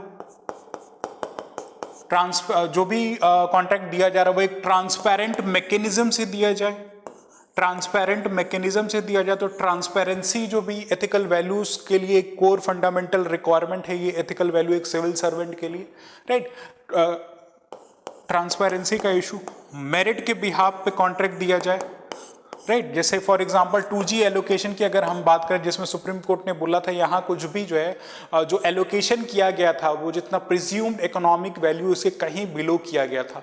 तो ऐसे कुछ भी अगर इशू हो तो जो भी कॉन्ट्रैक्चुअल अवॉर्डमेंट हो रही है या जो भी काम किया जा रहा है, अगर एक सिविल सर्वेंट अगर रोड के कंस्ट्रक्शन का काम कर रहा है, किसी गवर्नमेंट स्कीम के इम्प्लीमेंटेशन का काम कर रहा है, तो ही शुड मेक श्योर कि मेरिट पे हो। अगर किसी थर्ड पार्टी को कॉन्ट्रैक्ट दे रहा है या किसी इंडिविजुअल को डेलीगेट कर रहा है तो मेरिट के बिहाफ पे करे जो है, राइट। तो ऐसे जो है आपकी जो है इंपॉर्टेंट एथिकल वैल्यूज हैं। तो ये सारे पॉइंट्स आप अपने आंसर में रिप्रेजेंट कर सकते हैं कि एथिक्स का क्या रोल है। एथिक्स एथिकल वैल्यू जो honesty, accountability, transparency, merit based approach पे अपने सिविल सर्वेंट जो अपने रोल को प्ले करे, तो ये सारे एथिकल वैल्यूज को प्रेमाइज करते हो अलोंग विद सूटेबल एग्जांपल्स। ऐसे एग्जांपल्स आप देख के ये मेंशन कर सकते हैं कि एक इंडिविजुअल अपने इंडिविजुअल इंटरेस्ट को विद पब्लिक रिस्पॉन्सिबिलिटी कैसे बिल्ड कर सकता है। जैसे यहाँ पे ये जो भी आपके एथिकल वैल्यू से प्रेमाइज कर रहा है तो उसमें क्या सोसाइटल वैल्यूज जो है बिल्ड होंगी, पब्लिक ट्रस्ट बिल्ड होगा, राइट। जो अथॉरिटी है वो ड्यूली प्रैक्टिस्ड होगी, हार्मोनी क्रिएट होगी, जो कॉन्स्टिट्यूशनल प्रिंसिपल्स हैं वो वेल स्टैब्लिश्ड होंगे। कॉन्स्टिट्यूशनल प्रिंसिपल्स आपके क्या वेल स्टैब्लिश्ड होंगे।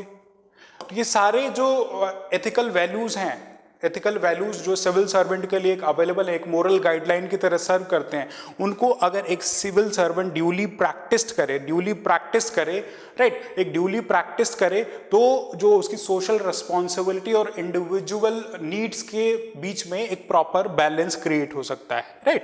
तो ये first part of the question में we can write over here कि कैसे एथिक्स का रोल जो है एक बैलेंस क्रिएट करता है प्राइवेट इंटरेस्ट और पब्लिक रिस्पॉन्सिबिलिटी के बिहाफ पे। नाउ सेकंड पार्ट में जो बोल रहा है कि how ethical dilemmas can B resolved in such situation.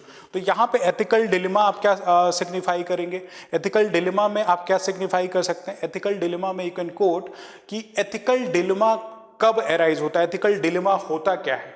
Ethical dilemma तब एराइज होगा जब एक इंडिविजुअल का प्राइवेट इंटरेस्ट अगर कंफ्लिक्ट में आ रहा है, जो उसकी रिस्पॉन्सिबिलिटीज है, जो उसके पावर्स हैं, जो उसके फंक्शंस हैं, उनके बीच में अगर एक कंफ्लिक्ट आ रहा है तो एक कंफ्यूजन, एक स्टेट ऑफ कंफ्यूजन उस सिविल सर्वेंट के माइंड में एराइज होगा। तो एथिकल डिलेमा की ये सिचुएशन आप डिफाइन कर लें कि एथिकल डिलेमा होता क्या है कि इंडिविजुअल का एक पर्सनल इंटरेस्ट लाइक क्या कि उसको फाइनेंशियल बेनिफिट मिले, उसकी फैमिली को बेनिफिट मिले, मेरा कोई भाई है, मेरा कोई दोस्त है, उसको बेनिफिट मिले, ये मेरे इंडिविजुअल इंटरेस्ट हैं। लेकिन साथ ही साथ मुझे ये भी ध्यान देना है, ये भी फोकस में रखना है कि जो मेरी सोशल रिस्पॉन्सिबिलिटीज हैं, जो पब्लिक के प्रति, लोगों के प्रति, वो ड्यूली प्रैक्टिस हों, राइट। और यही डिलेमा जो है, इसी को प्रोमिनेंटली जो है पब्लिक सर्विसेज में एथिकल डिलेमा बोलते हैं। तो यहाँ यू कैन ब्रीफली राइट कि ethical dilemma arise when public interest, personal interest like financial gain and family obligations arises or comes in conflict with public responsibility, right। Example के तौर पे जो हमने कॉन्ट्रैक्ट का एग्जाम्पल दिया है कि कॉन्ट्रैक्ट अगर आपको डिस्पर्स करना है, जैसे आपका कोई भाई है, कोई उसकी मेडिकल की फैक्ट्री है, राइट, और हॉस्पिटल में आप CMO हैं या कुछ भी हैं, और मेक श्योर करें कि अगर आप कॉन्ट्रैक्ट दे रहे हैं और आपका भाई भी उसमें इक्वलेंट स्टेक होल्डर है, तो यहाँ पे क्या हो रहा है, इक्वल कन्फ्लिक्ट ऑफ इंटरेस्ट आ रहा है। तो ऐसे एग्जाम्पल्स आप कन्फ्लिक्ट ऑफ इंटरेस्ट में डाल सकते हैं, राइट, एग्जाम्पल्स आप डाल सकते हैं। एंड आपने यहाँ पे डिफाइन किया। एंड सेकेंड पार्ट में आपसे डिमांड कर रहा है कि इस एथिकल डिलेमा को कैसे रिजॉल्व किया जा सकता है, what are the ways in which ethical dilemmas can be resolve. तो प्रॉपरली एक हेडिंग डाल के रिजॉल्विंग एथिकल डिलेमास उसमें आप वो कर सकते हैं, और उसमें फर्दर आप कॉलम फॉर्मल और इनफॉर्मल अप्रोच कर सकते हैं, या फिर एथिकल प्रिंसिपल्स या इंस्टीट्यूशनल रिफॉर्म्स लाके जो है आप जो है ऐसे एथिकल डिलेमास को जो है क्योर कर सकते हैं। एथिकल डिलेमास को इंस्टीट्यूशनल रिफॉर्म से कैसे कि अगर कोई कॉन्फ्लिक्ट ऑफ इंटरेस्ट अगर आ रहा है तो ड्यू लॉ बनाया जाए, ऐसे केसेस में ड्यू लॉ बनाया जाए, इंस्टीट्यूशनल मैकेनिज्म बनाया जाए, राइट। और कॉन्ट्रैक्ट जैसे इश्यूज अगर डिस्पर्स किए जा रहे हैं, कॉन्ट्रैक्ट अगर दिया जा रहा है तो किसी इंडिविजुअल के एम्बिट में ही ये चीज न रहे, रेदर एक बॉडी बनाई जाए, एक टीम ऑफ बॉडी बनाए जहां कई सारे इंडिविजुअल्स इन्वॉल्व हों, राइट, कई सारे इंडिविजुअल्स इन्वॉल्व हो जो जॉइंटली ये डिसीजन लें, इंस्टीट्यूशनल मैकेनिज्म ऐसे हमें बनाना चाहिए।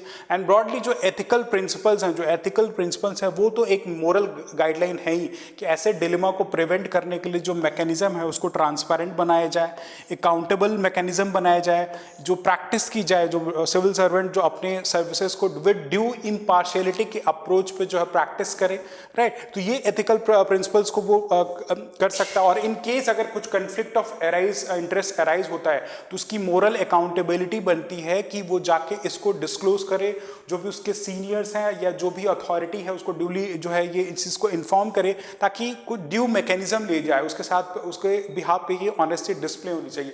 तो ऐसे मेजर्स लेके ड्यूली जो है हम एथिकल डिलेमास जो आ रहे हैं, जो एथिकल डिलेमास आ रहे हैं जहां पे personal interest with social and responsibilities के बीच में कंफ्लिक्ट क्रिएट हो रहा है, उनको ड्यूली हैंडल किया जा सकता है। तो ये सारे पॉइंट्स आप अपने मॉडल आंसर में डाल के मोर वैल्यूबल अपने आंसर को दे सकते हैं। और कुछ एग्जाम्पल जो हमने अपने डिस्कस किया, ऐसे कुछ और एग्जाम्पल्स आप अपने हर एक पॉइंट को सब्सटैंशिएट करते हुए इन की टर्म्स, ये आंसर आप देख रहे हैं कि 200 वर्डों में जो रखा गया है, body of the answer around less than 100 words है, राइट। इन की टर्म्स का यूज करके आप जो है अपने कंटेंट ऑफ द बॉडी को रिप्रेजेंट कर सकते हैं, right. And in the end जो कंक्लूजन है वहां पे आप ये इंश्योर कर सकते हैं कि एथिक्स कैसे जो है पब्लिक इंटरेस्ट और सोशल रिस्पॉन्सिबिलिटी को जो है इंश्योर करे कि हार्मोनी जो है क्रिएट हो सकता है, एथिक्स कैसे एक रोल प्ले कर सकता है, राइट। तो इस पे जो है आप अपने कंक्लूड कर सकते हैं कि ethics ensures that personal interest do not overshadow the public responsibility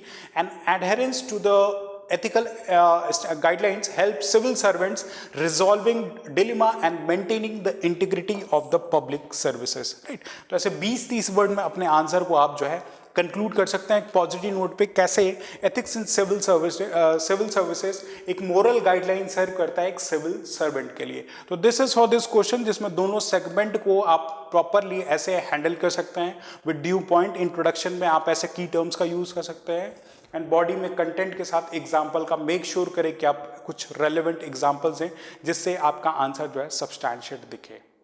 now proceeding to the next question. Next question जो है हमारे सिलेबस का जो मोरल फिलोसफर्स और जो इंपॉर्टेंट फिलोसफर है, चाहे वो इंडियन फिलोसफर्स हो, उनकी क्या सेइंग्स हैं और उन सेइंग से हम क्या डिराइव कर सकते हैं एथिक्स के पर्सपेक्टिव से, इस पर जो है सिलेबस में स्पेसिफिकली मेंशन किया गया है explicitly. Time and again UPSC हो चाहे यूपीपीसीएस से उस पर प्रमाइज पे क्वेश्चन, गांधी के थॉट, अंबेडकर के थॉट, गुरु नानक जी के थॉट, ऐसे थॉट्स को जो है टाइम एंड अगेन एथिक्स के पेपर में पूछा जाता है। इसी प्रेमाइज पे ये क्वेश्चन हमने डाला है। Question demands its discuss the role of reformers like Swami Vivekananda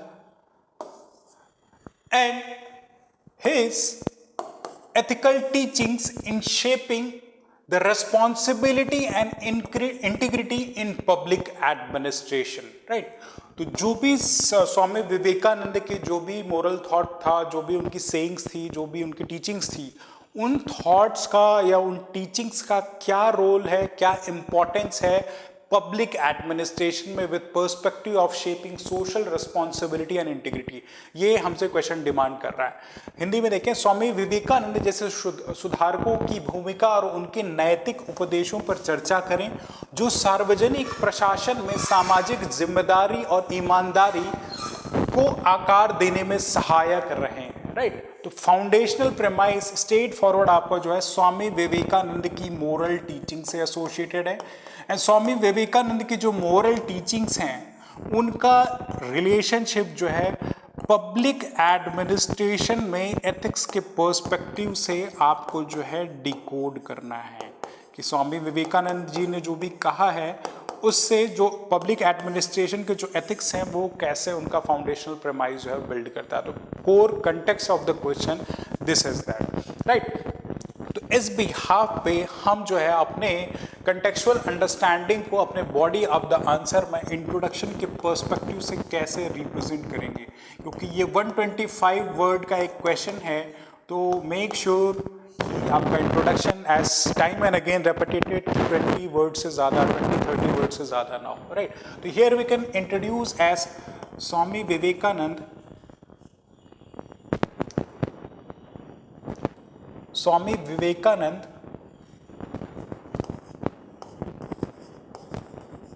Swami Vivekananda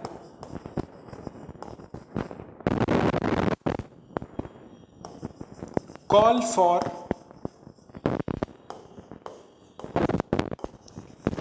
service to humanity, service to humanity is foundational premise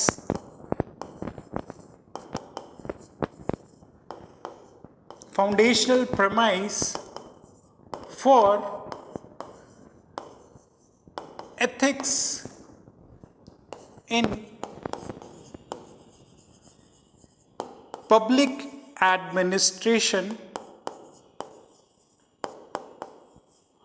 for ethics in public administration, that is selflessness, service oriented,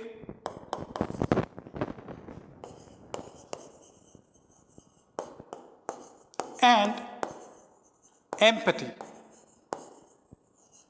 right. तो हमने एक foundational premise दे दिया कि जो स्वामी विवेकानंद जी ने जो call बोली थी कि ह्यूमैनिटी की जो है आप सर्विस करें, इंसानियत की सर्विस करें, राइट, इंसानियत के लिए काम करें, वो पब्लिक एडमिनिस्ट्रेशन के एथिक्स का एक फाउंडेशनल प्रेमाइज है. सिविल सर्विस क्यों बनाया गया, ये मैकेनिज्म क्यों बनाया गया? सोसाइटी के लिए सर्व करने का. सोसाइटी इंडिविजुअली किससे बनी हुई है? लोगों से बनी हुई है, इंडिविजुअल से बनी हुई है, ह्यूमन से बनी हुई है. तो उन्हीं की सर्विस के लिए जो है प्रोमिनेंटली सिविल सर्विस जैसा इंस्टीट्यूशन बनाया गया है. तो फाउंडेशनल प्रेमाइज क्या है? Service to humanity. और ये बोलता कौन है?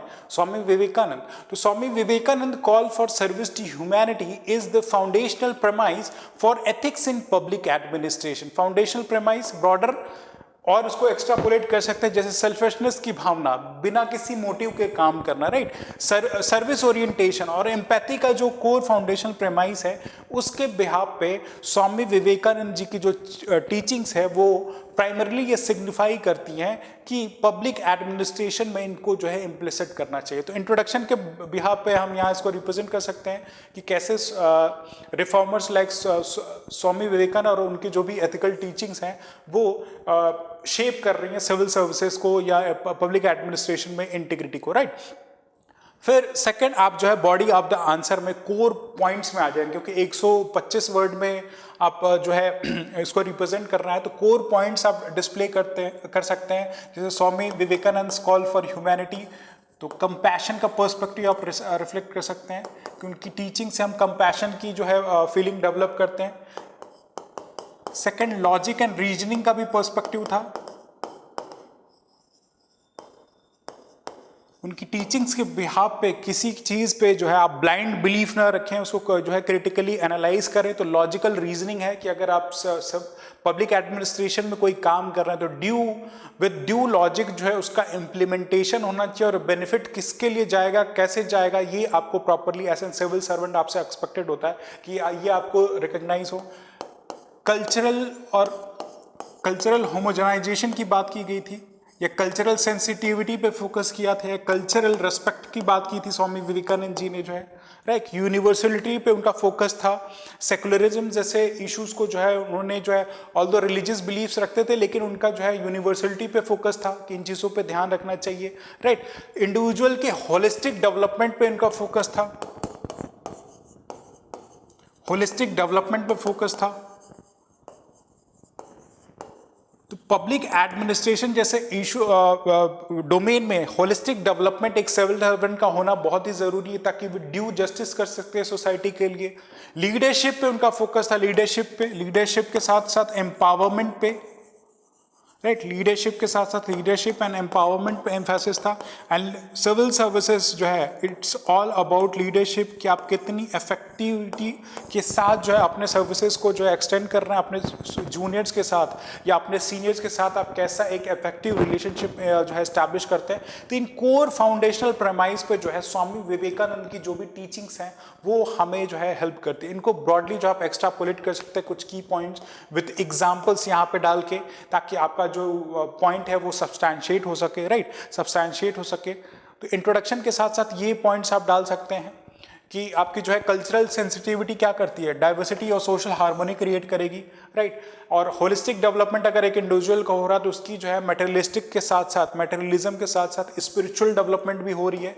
मटेरियलिज्म के साथ साथ जो है स्पिरिचुअल डेवलपमेंट हो रही है। वो इन टर्न क्या करेगी, सोसाइटी में सोशल वेलबींग और इकोनॉमिक ग्रोथ को साथ साथ परपेचुएट करेगी।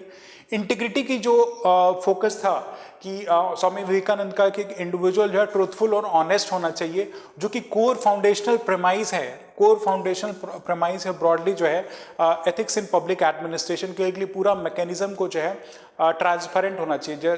फॉर एग्जांपल में जैसे अब यू कैन कोट कि एक इंडिविजुअल को जो एक सिविल सर्वेंट को ब्राइब नहीं लेनी चाहिए, अपने इंटीग्रिटी अपने प्रिंसिपल्स के साथ विस्टैंड होना चाहिए। तो these are the foundational content जिसको आप अपने बॉडी ऑफ द आंसर में रिप्रेजेंट करके along with the example represent कर सकते हैं। एंड में जो है कंक्लूड करें कि Swami Vivekananda teaching inspire civil servants to practise selfless service, upholding integrity, ensuring ethical governance and social welfare। तो जो भी शासन हो रहा है वो नैतिक पर्सपेक्टिव से हो, सामाजिक दायित्व को ध्यान में रख के किया जाए। इस पे जो है अपने पॉजिटिव नोट पे अपने board conclusion of this answer को जो है कंक्लूड करें। तो ऐसे मोरल फिलोसफर बेस्ड क्वेश्चन आते हैं गांधी से रिलेटेड। हम जैसे हमने देखा कि पास्ट ईयर्स में क्वेश्चन पूछे गए, डॉक्टर BR अम्बेडकर से एसोसिएटेड है।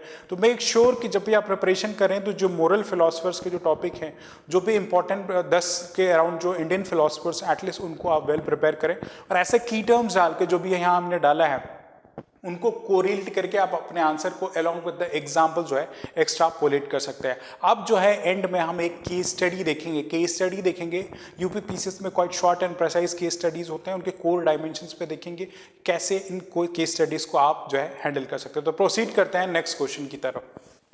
Now proceeding with the case study देखते हैं कि एक short and precise case study जो एथिक्स में कमीशन यूजुअली पूछता है, उसी प्रेमाइज पे, उसी कंसेप्ट पे ये डिजाइन किया गया है। Case study reads that एक senior public administrator, Mr. Sharma, is responsible for overseeing a major infrastructure project. Mr. Sharma है, राइट, एक पब्लिक एडमिनिस्ट्रेशन है, एक गवर्नमेंट ऑफिशियल है जो कि एक मेजर इंफ्रास्ट्रक्चर को देख रहे हैं। And during the procurement process, a close friend owns a construction company that is eligible for the contract. तो जो भी इंफ्रास्ट्रक्चर प्रोजेक्ट वो डील कर रहे हैं, जिस भी इंफ्रास्ट्रक्चर प्रोजेक्ट से वो डील कर रहे हैं, उसी प्रोजेक्ट में बिडिंग में जो है उसके प्रोक्योरमेंट प्रोसेस में जो भी रॉ मटेरियल प्रोक्योर करने वाले हैं उसमें उनका एक फ्रेंड जो है इक्वलेंट स्टेक होल्डर है जो कि वो कॉन्ट्रैक्ट लेना चाहता है, right. He wants to take that contract and mister Sharma is well aware that awarding the contract to his friend may lead to potential conflict of interest, right. बार बार हम ये एग्जांपल रिटेरेट कर रहे हैं कि कोई कॉन्ट्रैक्ट जो है मिस्टर शर्मा अपनी ऑर्गेनाइजेशन में है और अगर वो रिवॉर्ड कर रहे हैं जिसमें उनका एक दोस्त, उनका एक कोलीग, जो उनका एक फ्रेंड जो इन्वॉल्व है, जो वो कॉन्ट्रैक्ट चाहता है क्योंकि उसकी कंपनी भी सेम फील्ड में काम करती है, राइट। लेकिन मिस्टर शर्मा को एक डाउट है कि यहाँ पे एक कन्फ्लिक्ट ऑफ इंटरेस्ट जो है अराइज हो सकता है, यहाँ जो है हितों का, संभावित हितों का जो है टकराव हो सकता है, which is against ethics in public administration, right? But the company offers a competitive pricing, लेकिन उनका दोस्त जो है, right, जो उनकी दोस्त की कंपनी है वो competitive pricing प्रोवाइड कर रही है कि हम एलिजिबल आपको जो भी रॉ मटेरियल का कॉस्ट है वो प्रोवाइड करेंगे। And mister Sharma is torn between personal loyalty and his duty to uphold public trust. तो जो डिलेमा है, जो एथिकल डिलेमा है यहाँ पे, पर्सनल लॉयल्टी और पब्लिक ट्रस्ट को जो बिल्ड करने का, अपने दोस्त के साथ जो उनकी लॉयल्टी है और उनका जो काम है पब्लिक ट्रस्ट का, उसके बीच में टॉर्न्ड अप है। तो ये केस स्टडी आपको जो दिया गया है, राइट। हिंदी में देखें, एक वरिष्ठ सार्वजनिक प्रशासक श्री शर्मा एक प्रमुख बुनियादी ढांचा परियोजना की निगरानी के लिए जिम्मेदार हैं। खरीदारी प्रक्रिया के दौरान उनके एक करीबी मित्र के पास एक निर्माण कंपनी है जो ठेका पाने के योग्य है। श्री शर्मा को यह पता है कि अपने मित्र को ठेका देने से संभावित हितों का टकराव हो सकता है, लेकिन कंपनी प्रतिस्पर्धी मूल्य प्रदान करती है। श्री शर्मा व्यक्तिगत निष्ठा और सार्वजनिक विश्वास बनाए रखने की अपनी जिम्मेदारी के बीच में फंसे हुए हैं, राइट। एक एथिकल डिलेमा से सफर कर रहे हैं। तो ये बेसिक एक छोटा सा केस स्टडी है। इसमें जो क्वेश्चन प्रेमाइज है कि ये पहले डायमेंशन पे आपको देखना है कि जो इशू है जिससे मिस्टर शर्मा सफर कर रहे हैं कि पर्सनल लॉयल्टी और पब्लिक ट्रस्ट के बीच में एक बैलेंस बना रहा है, कैसे इसको वो हेल्प करें। तो पहला क्वेश्चन आपसे डिमांड करता है कि what are the ethical principle should mister Sharma prioritize in this situation. इस सिचुएशन में मिस्टर शर्मा जो है, जो मिस्टर शर्मा श्री शर्मा जी हैं, वो किन नैतिक सिद्धांतों को उनको प्राथमिकता देनी चाहिए, राइट। एंड सेकेंड स्टेटमेंट में उनसे आपसे पूछ रहा है कि how can mister Sharma ensure transparency accountability in the procurement process. तो एक इंस्टीट्यूशन बेस्ड रिफॉर्म भी second part of the question में आपसे पूछा जा रहा है, आपको सजेशन दे रहा है कि ऐसे मेजर में क्या ड्यू मेजर्स लेना चाहिए जिससे ट्रांसपेरेंसी और अकाउंटेबिलिटी प्रोक्योरमेंट प्रोसेस में जो है एराइज हो। श्री शर्मा खरीद प्रक्रिया में पारदर्शिता और जवाबदेही कैसे सुनिश्चित कर सकते हैं, राइट। दूसरा क्वेश्चन है। और तीसरा जो है क्वेश्चन आपसे डिमांड करता है what measures can be taken to prevent conflict of interest in public administration. तो कन्फ्लिक्ट ऑफ इंटरेस्ट जो एराइज हो रहा है पब्लिक एडमिनिस्ट्रेशन में, क्या ड्यू मेजर्स लेने चाहिए जिससे ये इशू एराइज ना हो। तो इस पर आपको आंसर्स लिखने हैं। तो यहाँ पे व्हाट यू कैन राइज कि क्या क्या एथिकल प्रिंसिपल्स। एक इंट्रोडक्शन में आप ब्रीफ सा प्रेमाइज दे सकते हैं कि mister Sharma in his administrative role is facing a conflict of interest perpetuating with ethical dilemma, that is maintaining personal loyalty while upholding the public trust, right। Introduction में आप brief सा एक इंट्रोडक्शन डाल सकते हैं। एग्जामिनर को आपको केस स्टडी के अंडरस्टैंडिंग की एक बेसिक रेफरेंस डेवलप हो जाएगी ना। यहाँ एथिकल प्रिंसिपल्स की बात की जा रही है कि मिस्टर शर्मा जो पहले पार्ट में क्या एथिकल प्रिंसिपल जो है फॉलो करें, राइट। तो सबसे पहला तो उनको मिस्टर शर्मा को ऑनेस्टी, सबसे कोर पिलर तो यहाँ ऑनेस्टी होना चाहिए कि जो भी प्रोक्योरमेंट करा रहा है, किसी भी कंपनी को कॉन्ट्रैक्ट दिया जा रहा है उसमें ड्यू ऑनेस्टी हो, कोई नेपोटिज्म या इम्पार्शियलिटी जैसी चीज़ जो है, फीलिंग जो है मिस्टर शर्मा को प्रैक्टिस नहीं करनी चाहिए। यहाँ पे ऑनेस्टी का रखना चाहिए। सेकंड, क्योंकि कन्फ्लिक्ट यहाँ पे चल रहा है और खुद मिस्टर शर्मा एथिकल डिलेमा से सफर कर रहा है, राइट। हिज टॉर्न बिटवीन, यहाँ स्टेटमेंट दे रहा है, his torn between public loyalty and due public trust, right. तो यहाँ पे क्या होगा, सेकंड स्टेटमेंट पे क्या एथिकल प्रिंसिपल मिस्टर शर्मा को जो है फॉलो करना चाहिए कि जो भी पब्लिक प्रोक्योरमेंट प्रोसेस है वो पूरा का पूरा ट्रांसपेरेंट हो, कोई भी बैकडोर डील नहीं होनी चाहिए, राइट। क्योंकि खुद भी परेशान है, एथिकली परेशान है, एथिकल डिलेमा से है, तो जो मैकेनिज्म हो वो प्रॉपरली ट्रांसपेरेंट हो, ये एथिकल प्रिंसिपल्स को फॉलो कर सकते हैं। एंड सब्सिक्वेंट जो अकाउंटेबिलिटी का भी मेजर होना चाहिए। इन केस अगर कुछ बाद में इशू अराइज हो, बाद में कोई इशू अराइज हो तो कोई उसके लिए अकाउंटेबल हो, ये चीज़ भी इसमें जो है एथिकल प्रिंसिपल फॉलो करना चाहिए। और खुद मिस्टर शर्मा भी अपनी इस चीज़ के लिए अकाउंटेबल हो, जिसको भी वो कॉन्ट्रैक्ट दे, चाहे अपने दोस्त को दे रहे हो या किसी को भी दे रहा हूँ, तो ये सारी चीज़ें जो है वो आप फॉलो करनी चाहिए। सब्सिक्वेंट जो कुछ और कोड प्रिंसिपल, जैसे आपकी जो है ऑर्गेनाइजेशन का जो कोड ऑफ कंडक्ट है, ऑर्गेनाइजेशन का जो कोड ऑफ कंडक्ट है उसको भी फॉलो करना, इन एथिकल प्रिंसिपल्स को भी फॉलो करना ज़रूरी है। कोड ऑफ कंडक्ट, जो ऑर्गेनाइजेशन कोड ऑफ कंडक्ट है, इसको फॉलो कर सकते हैं। Mister Sharma needs to be followed. अपना उनका दोस्त है इसलिए लॉस को बाईपास न करे, rather in code of conduct को फॉलो अप करे। टोटल जो है इम्पार्शियल अप्रोच पे जो है ये कॉन्ट्रैक्ट डिसबर्स हो, तो इम्पार्शियलिटी, राइट, इम्पार्शियलिटी हो। सब्सिक्वेंट अपने एक्शन से वो क्या करेंगे, पब्लिक ट्रस्ट बिल्ड करेंगे, राइट, पब्लिक ट्रस्ट बिल्ड करेंगे। तो पब्लिक ट्रस्ट जैसा एथिकल प्रिंसिपल जो उनको प्रैक्टिस करने की ज़रूरत है। तो ये 4-5 जो एथिकल प्रिंसिपल्स हैं, आप जो है इनको यहाँ पे लिख सकते हैं की पॉइंट्स में। बहुत ज़्यादा डिस्क्रिप्शन नहीं होगा, अगर 200 वर्ड में ही 3 डायमेंशन इक्वेशन के, तो इन की पिलर्स को जो है आपको मेंशन करना है कि ये सारे पिलर जो है mister Sharma needs to practice these ethical principles, right. And subsequent part में जो आपसे पूछ रहा है इंस्टीट्यूशन बेस्ड रिफॉर्म, कि how can mister Sharma Sharma ensure transparency and accountability in the procurement process. Procurement process में कैसे accountability और impartiality जैसा issue हो, तो यूज ऑफ टेक्नोलॉजी में क्या है, ई टेक्नोलॉजी सब कुछ ऑनलाइन किया जाए ट्रांसपेरेंट मैकेनिज्म से, राइट। तो mister Sharma can go to online जा सकते हैं, सारा प्रोक्योरमेंट प्रोसेस जो ऑनलाइन हो, ओपन हो। एंड सब्सिक्वेंट क्योंकि कन्फ्लिक्ट ऑफ इंटरेस्ट यहाँ पे अराइज हो रहा, तो mister Sharma needs to disclose, right, disclosure कर देना चाहिए उनको अपने ऑर्गेनाइजेशन में, अपने या तो सीनियर्स के साथ या जो भी उनके टीम या मेंबर्स हैं उनको डिस्क्लोज कर देना चाहिए कि my friend is applying for this contract, तो दैट्स अ पॉसिबिलिटी। तो अपनी जो उनकी बात है ही needs to disclose it in his official level, right, official capacity में उनको जो है डिस्क्लोज कर देने की बात है, राइट।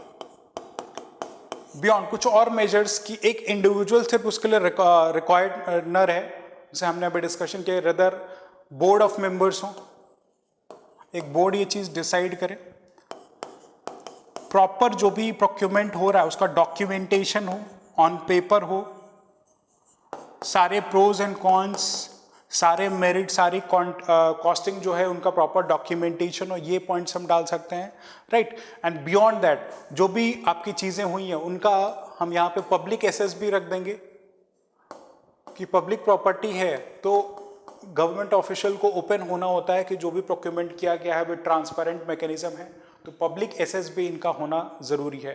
तो ये सारे पैरामीटर्स जो है मिस्टर शर्मा एथिकल प्रिंसिपल्स के साथ साथ ऐसे जो है ट्रांसपेरेंसी और अकाउंटेबिलिटी को इन प्रोक्यूरमेंट प्रोसेस जो है वो कर सकते हैं। तो इन की पॉइंट्स को आप लिख सकते हैं कि इन 4-5 की पॉइंट्स को। And subsequent third part of the answer में what measures can be taken to prevent conflict of interest in administration. Conflict of interest जो है उसको खत्म करने के लिए क्या क्या चीजें बनाई जा सकती हैं, राइट। तो आप क्या इसके लिए सजेस्ट दे सकते हैं कैसे कन्फ्लिक्ट ऑफ इंटरेस्ट को प्रिवेंट किया जा सकता है, कन्फ्लिक्ट ऑफ इंटरेस्ट को कैसे जो है यहाँ पर प्रिवेंट किया जा सकता है। यू कैन राइट कि यहाँ पे कुछ इंडिपेंडेंट जो है रिव्यू कमिटीज बिठाई जाए, इंडिपेंडेंट रिव्यू कमिटी, वो इंटर्न क्या इंश्योर करेंगी, ये कमिटीज इंटर्न इंश्योर करेंगे अकाउंटेबिलिटी के लिए और एक मोरल प्रेशर बना रहेगा जो भी ये कॉन्ट्रैक्ट अवार्ड कर रहा है, जो भी प्रोक्योरमेंट प्रोसेस में कॉन्ट्रैक्ट अवार्ड कर रहा है उनके लिए। सब्सिक्वेंट कुछ और इंस्टीट्यूशनल बेस्ड रिफॉर्म लिए जा सकते हैं, जैसे जो इंडिविजुअल्स हैं जो भी सिविल सर्वेंट्स हैं उनकी एथिकल ट्रेनिंग की जाए ताकि उनके अंदर में इम्प्लिसिट रहे, इनबिल्ड हो जाए चीज़ें, कोई लॉ के थ्रू कोर्स न किया जाए, इन बिल्डिंग हो, राइट। तो sensitivity training along with ethical training जैसे इश्यूज को जो है आप वहाँ ले आया जा सके। और इन सब्सिक्वेंट कुछ लीगल लॉ बेस्ड रिफॉर्म भी ले आए जा सकते हैं कि ऐसे conflict of interest quite normal है कि टाइम एंड अगेन अपीयर होंगे, कुछ ऐसे लॉज लेके आया जाए कि अगर कुछ कन्फ्लिक्ट ऑफ इंटरेस्ट अराइज हो रहा है तो किसी एक इंडिविजुअल के डिस्क्रिशन में सिर्फ ऐसे प्रोक्योरमेंट प्रोसेस को अवॉर्ड करने की पावर्स ना हो, रेदर एक board member depending upon meritocracy in procurement चीज़ों को लोगों को इंडिविजुअल्स को प्रोवाइड करे, राइट। ये सारे पॉइंट्स हम डाल सकते हैं। तो ऐसे मेजर्स लेके जो है कन्फ्लिक्ट ऑफ इंटरेस्ट को जो है प्रिवेंट किया जा सकता है। और कुछ पॉइंट्स डाल सकते हैं, infusion of technology, competitive bidding करा के, राइट, कॉम्पिटिटिव बिडिंग करा के हम जो है ऐसे ड्यू मेजर्स लिए जा सकते हैं कन्फ्लिक्ट ऑफ इंटरेस्ट को प्रिवेंट करने के लिए।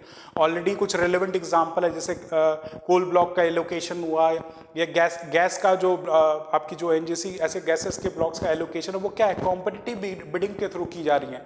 उससे उसका कोर पर्पज क्या है, कैसे कन्फ्लिक्ट ऑफ इंटरेस्ट प्रिवेंट हो और ड्यू इकोनॉमिक एफिशिएंसी उसमें रिफ्लेक्ट हो। तो ये सारे पॉइंट्स आप अपने केस स्टडी में जो है डाल के इसको ड्यूली जो है एड्रेस कर सकते हैं। तो यूपीपीसीएस में यूजुअली ऐसे छोटे छोटे जो है केस स्टडी 1 या 2 आते हैं, इतना इनका डोमिनेंस नहीं है एज लाइक जो है UPSC. So this is all जो 5 क्वेश्चन हमने डिस्कशन किए। एंड सब्सिक्वेंट जो प्रैक्टिस के लिए आपको क्वेश्चन अभी दिए जाएंगे, जो आपको डेली प्रैक्टिस क्वेश्चंस हैं, ये क्वेश्चंस आप प्रैक्टिस करें एंड मेक श्योर कि आप अपने मॉडल आंसर को स्कैन करके हमें जो ईमेल आईडी और व्हाट्सएप पे जो मेल करें ताकि हम इसको जो है इवेलुएट करके आपको फीडबैक दे सकें। पहला क्वेश्चन जो आपको डिस्कस करना है, how can ethical considerations in personal life affect the role of a public servant. तो जो भी एथिकल कंसिडरेशन है, राइट, जो पर्सनल लाइफ में वो एक पब्लिक सर्वेंट को एट ए लार्ज कैसे इम्पैक्ट करते हैं, उनको जो है आपको एग्जाम्पल के साथ इलस्ट्रेट करना है। 125 वर्ड में ये क्वेश्चन लिखना है, राइट। तो आराम से बैठ के स्ट्रक्चर करके आप प्रॉपरली इन आंसर्स को लिखें। मेक श्योर टाइम लिमिट में 7 to 8 मिनट्स में। एंड सब्सिक्वेंट सेकंड पार्ट में जो केस स्टडी है, इसको जो है अभी जैसे हमने डील किया, इन 2 पैरामीटर्स पे आपको जो है आंसर करना। मैं पहले इनको प्रॉपरली आप रीड करें, जो भी की टर्म्स इन केस स्टडीज़ में दिए हुए हैं उनको आप आइडेंटिफाई करें। Once you have identified this key terms, उसके बाद आप इस क्वेश्चन के प्रेमाइस पे हैं कि क्वेश्चन की डिमांड क्या है, एंड देन सब्सिक्वेंटली आप इसको जो है एड्रेस करें। 200 वर्ड में इस जो है केस स्टडी को आपको रीड करना है। इसमें केस स्टडी को मैं पढ़ता हूँ कि एक दंगों से प्रभावित जिले में पुलिस अधीक्षक श्री कुमार को हिंसक सामुदायिक संघर्षों के बाद व्यवस्था बहाल करने का कार्य सौंपा गया। स्थिति तनावपूर्ण थी, भावनाएं चरम पर थीं और दोनों समुदाय पुलिस पर भरोसा नहीं कर सकते थे। यानी कि there was a gap of trust का एक गैप था कम्युनिटीज और गवर्नमेंट, जो भी पुलिस ऑफिशियल हैं। श्री कुमार को प्रभावी तरीके से बलों की तैनाती करने, संवेदनशील क्षेत्रों की सुरक्षा सुनिश्चित करने और शांति बहाल करने के लिए समुदाय के नेताओं से संवाद करने के साथ साथ अपनी खुद की मानसिक स्थिति का प्रबंधन भी करना था और निष्पक्षता बनाए रखनी थी, राइट। तो ऐसे कम्युनल टेंशन वाले एरिया में एक सिविल जो है ये आईपीएस ऑफिसर पोस्टेड है, उनके क्या इश्यूज हैं ब्रॉडली ये मेंशन किया गया है। चैलेंजेस जो बताए गए हैं वो बताया गया, और क्या ड्यू मेजर्स लेने हैं वो लेने बताए गए। इसके डायमेंशन में आपको इन 2 आंसर को एड्रेस करना है, primarily ethics in public administration के perspective. That is what decision making strategy should mister Kumar adopt to balance law enforcement with maintaining community trust. तो यहाँ एक डिसीजन मेकिंग स्किल जो है इस क्वेश्चन के पर्सपेक्टिव से आपकी पूछी जा रही है कि क्या डिसीजन मेकिंग स्ट्रैटेजी लेनी चाहिए एज एन आईपीएस ऑफिसर वहाँ पोस्टेड है। एंड सेकंड पार्ट में how can emotional intelligence help mister Kumar in defusing tensions during such crisis. Emotional intelligence, भावनात्मक बुद्धिमत्ता कैसे एक रोल प्ले कर सकती है ऐसे सिचुएशन में, स्मार्टली सिचुएशंस को हैंडल करने के लिए। तो इन 2 क्वेश्चन को एज प्रेमाइज पे आपको जो है एड्रेस करना है। मेक श्योर इसके आंसर्स को लिखें और हमें मेल करें। This is all for today. Hope you have liked this section. Till then, goodbye and all the best.